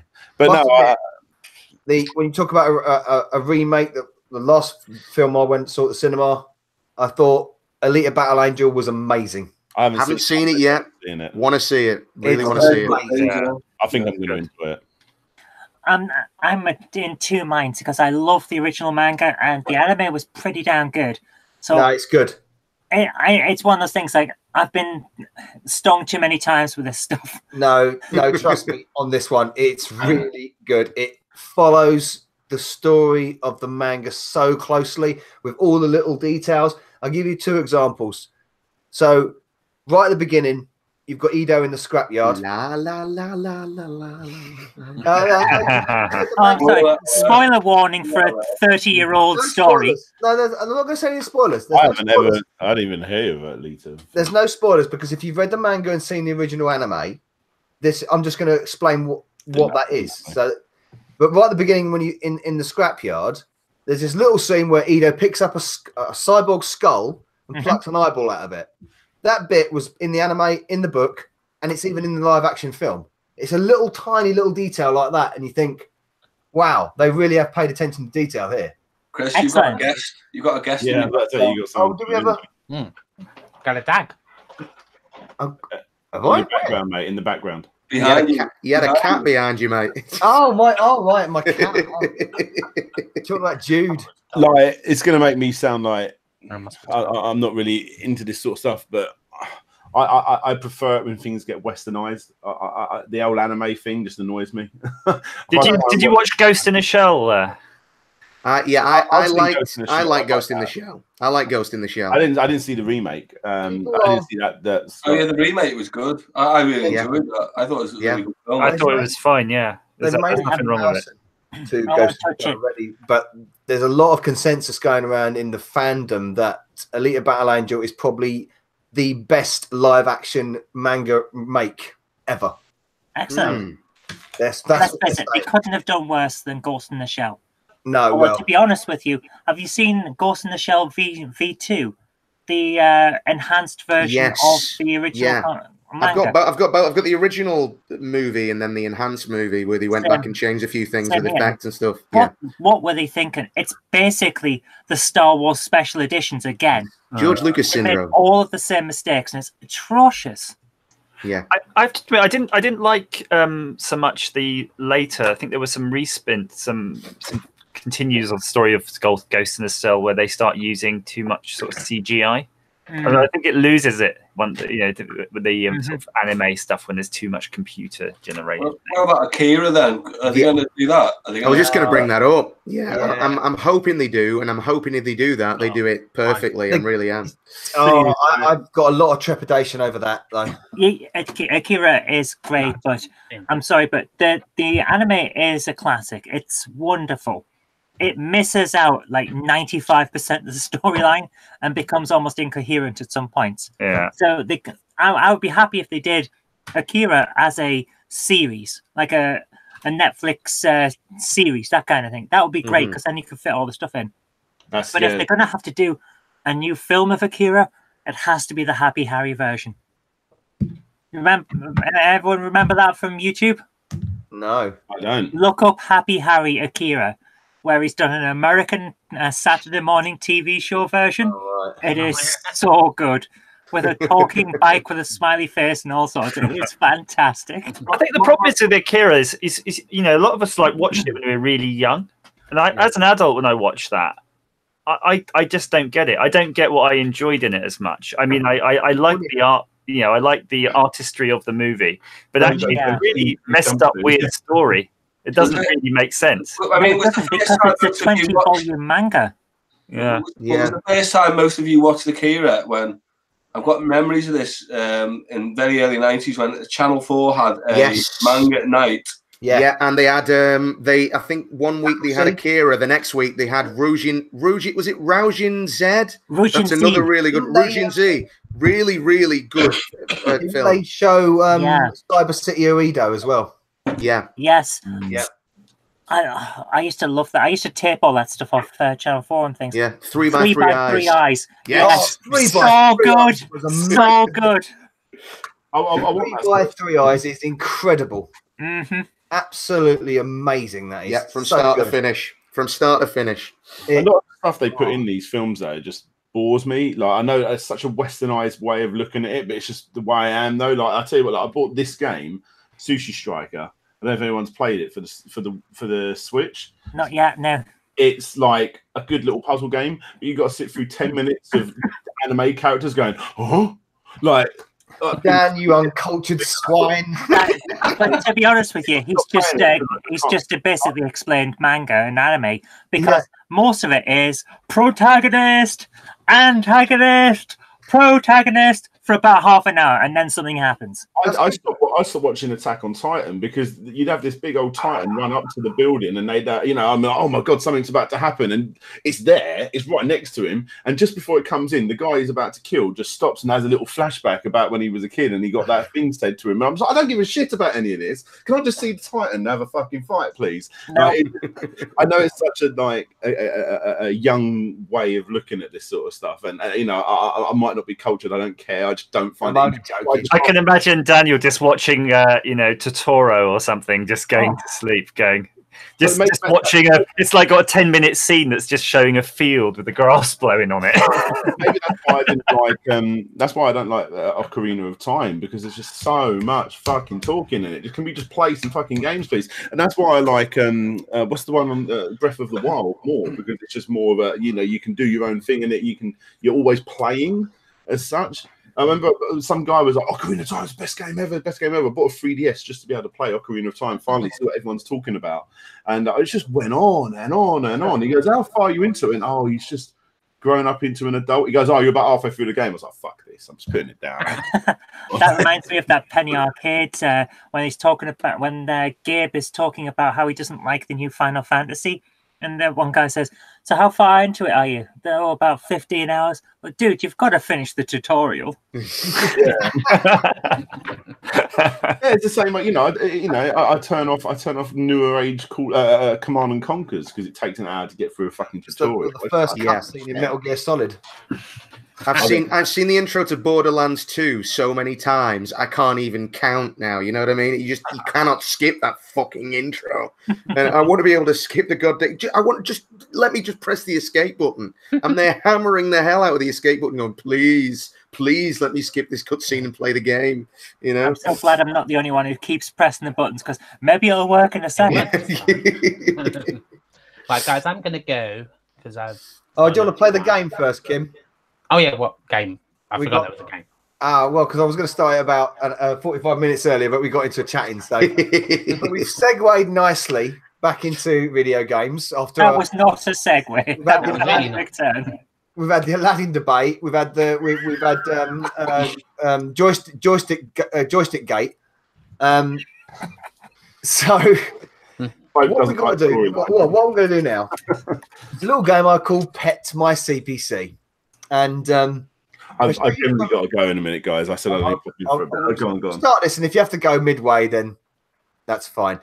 Basically, I've got a few screenshots for you. They might be celebrities or famous retro stars, or a screenshot from Amstrad. You've got to tell me what it is, and it's shown in the way the Commodore PET displays things. Oh, right. Okay. So I don't know if this is going to work, but let's try it. Let's have a look. See. And that one. Can you see anything there? I can't see anything. Where are we supposed to be looking? I should be able to see my screen. I'm doing the screen share. No, I did for a sec. Oh, wait a minute. Oh, yeah, there's something going on there. Okay, I'll click on your name to lock it in. I'll put it there. There You go. So, what is that? That is Movie Maker on your desktop. Yeah, don't worry about that.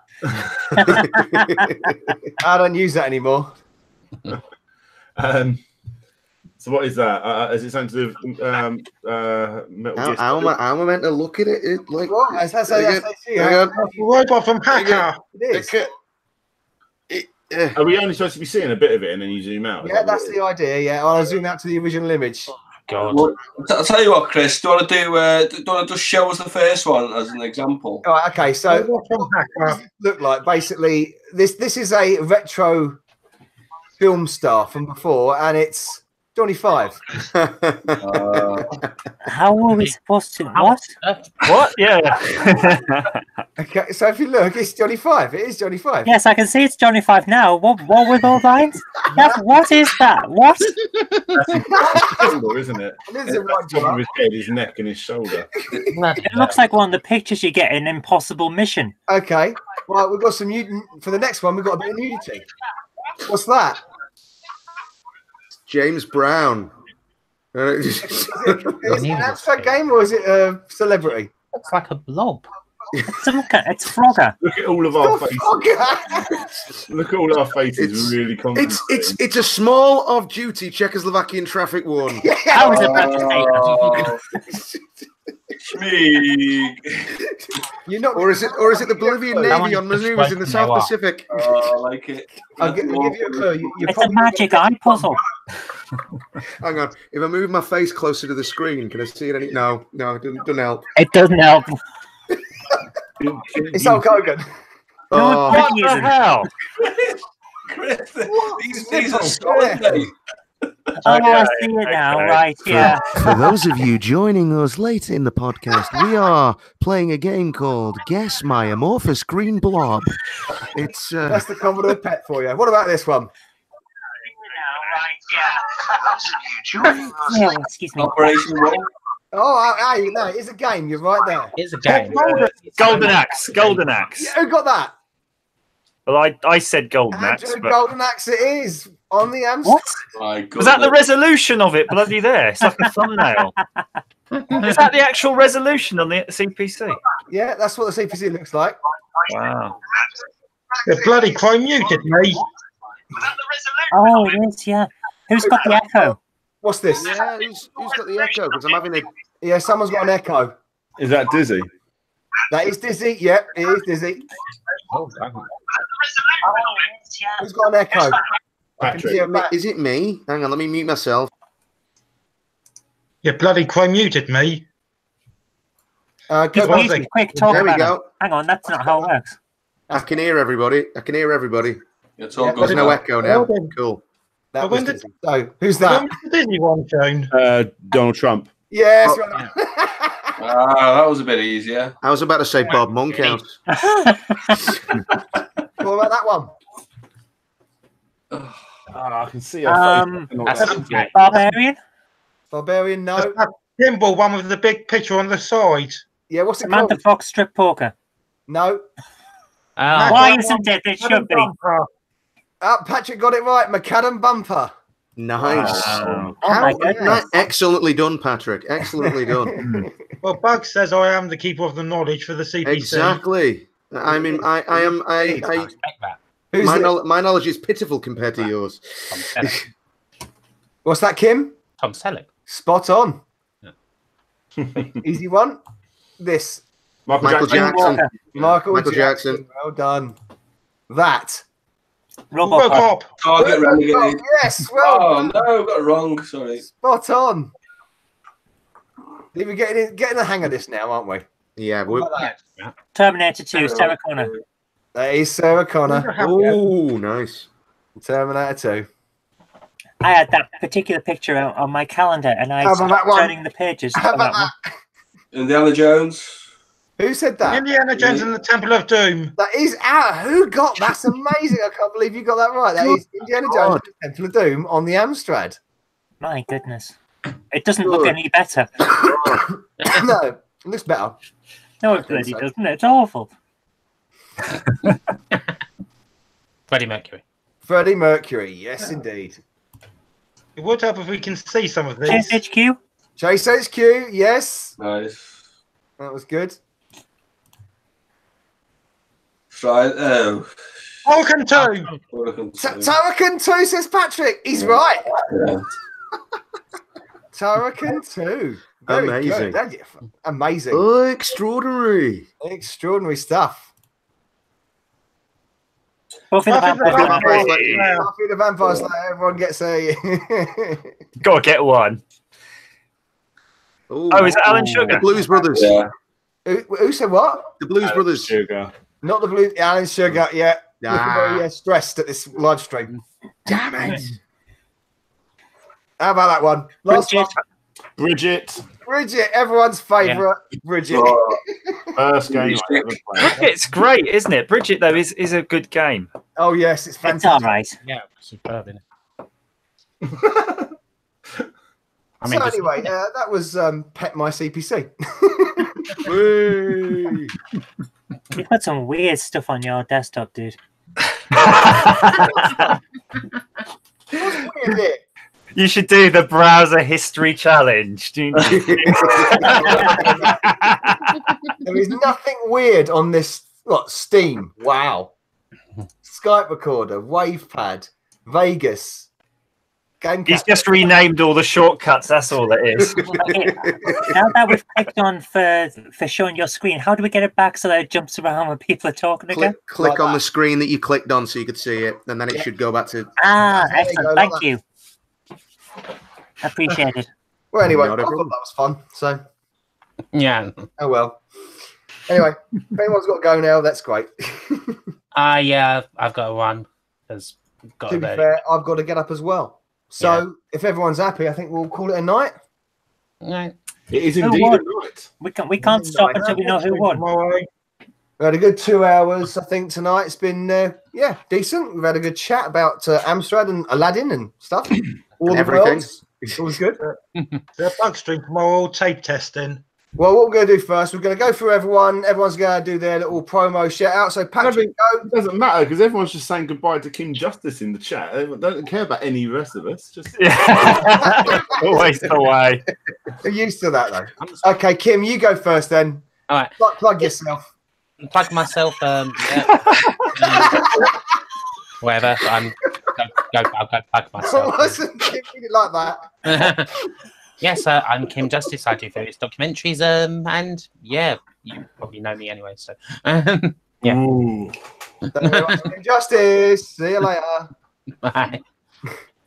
Patrick, please let everyone know your channel and what you do on your channel, please. A lot of people might not know about you. Well, do one channel called Patrick's Retro Gaming. Yeah. It's all rap videos. Yep. Yep. And that's it. That's it. Okay, fair enough. Well, you're very knowledgeable. There's only so many times I can call my videos crap. No. Because it's the knowledge you get from it, mate. Right, who's next? James, the Gaming Muso. Oh yes, don't call me by my mortal name. How dare you? I shall destroy you.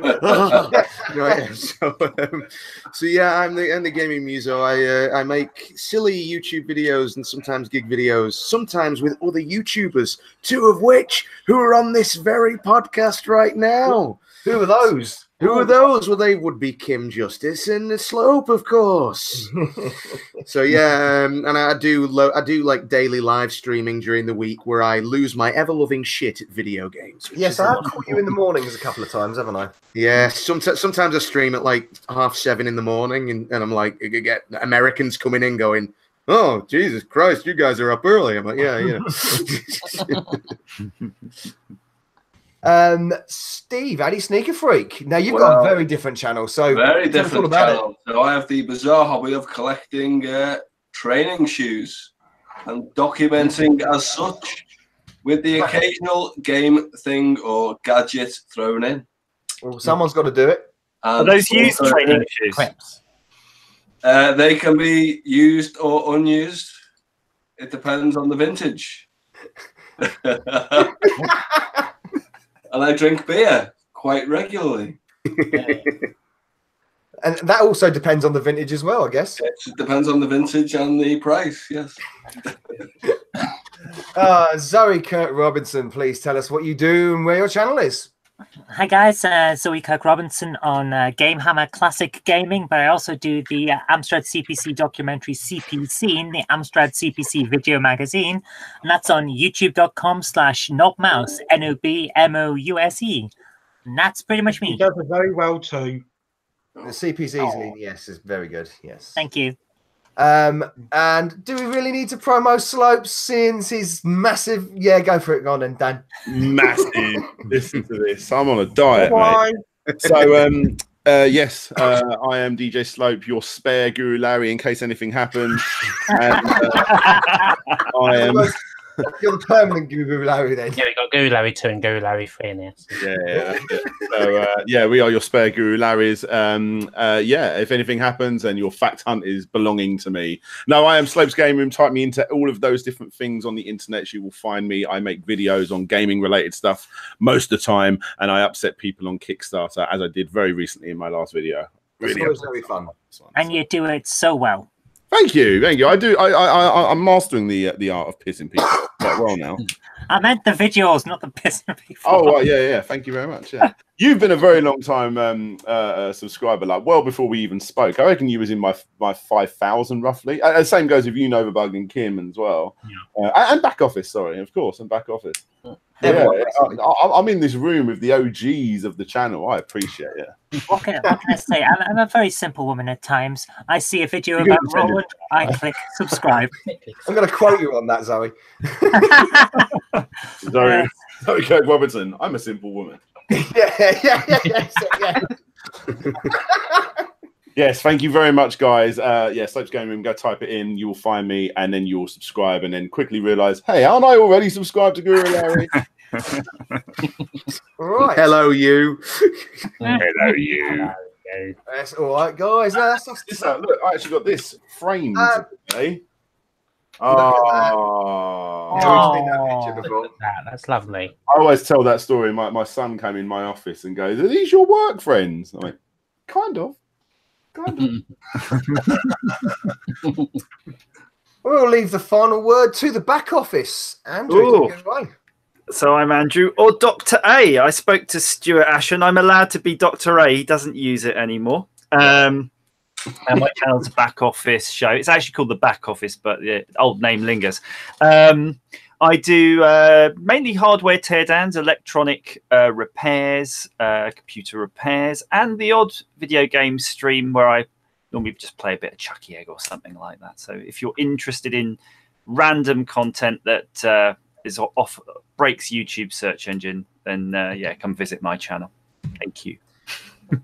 Excellent. Well, I think we're all ready for bed. I think tonight. It's been a long one. Record some lines and wind up my wife because I have to shout my lines, don't I?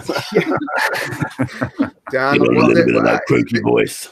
The terrible thing about Google Hangouts sometimes is that it muffles things. For some reason, then it sounded like you said, "I'm going to go and snort some lines and annoy my wife." I was like, what? Just what the hell, you know? But it did. It really did. Do something with his wife.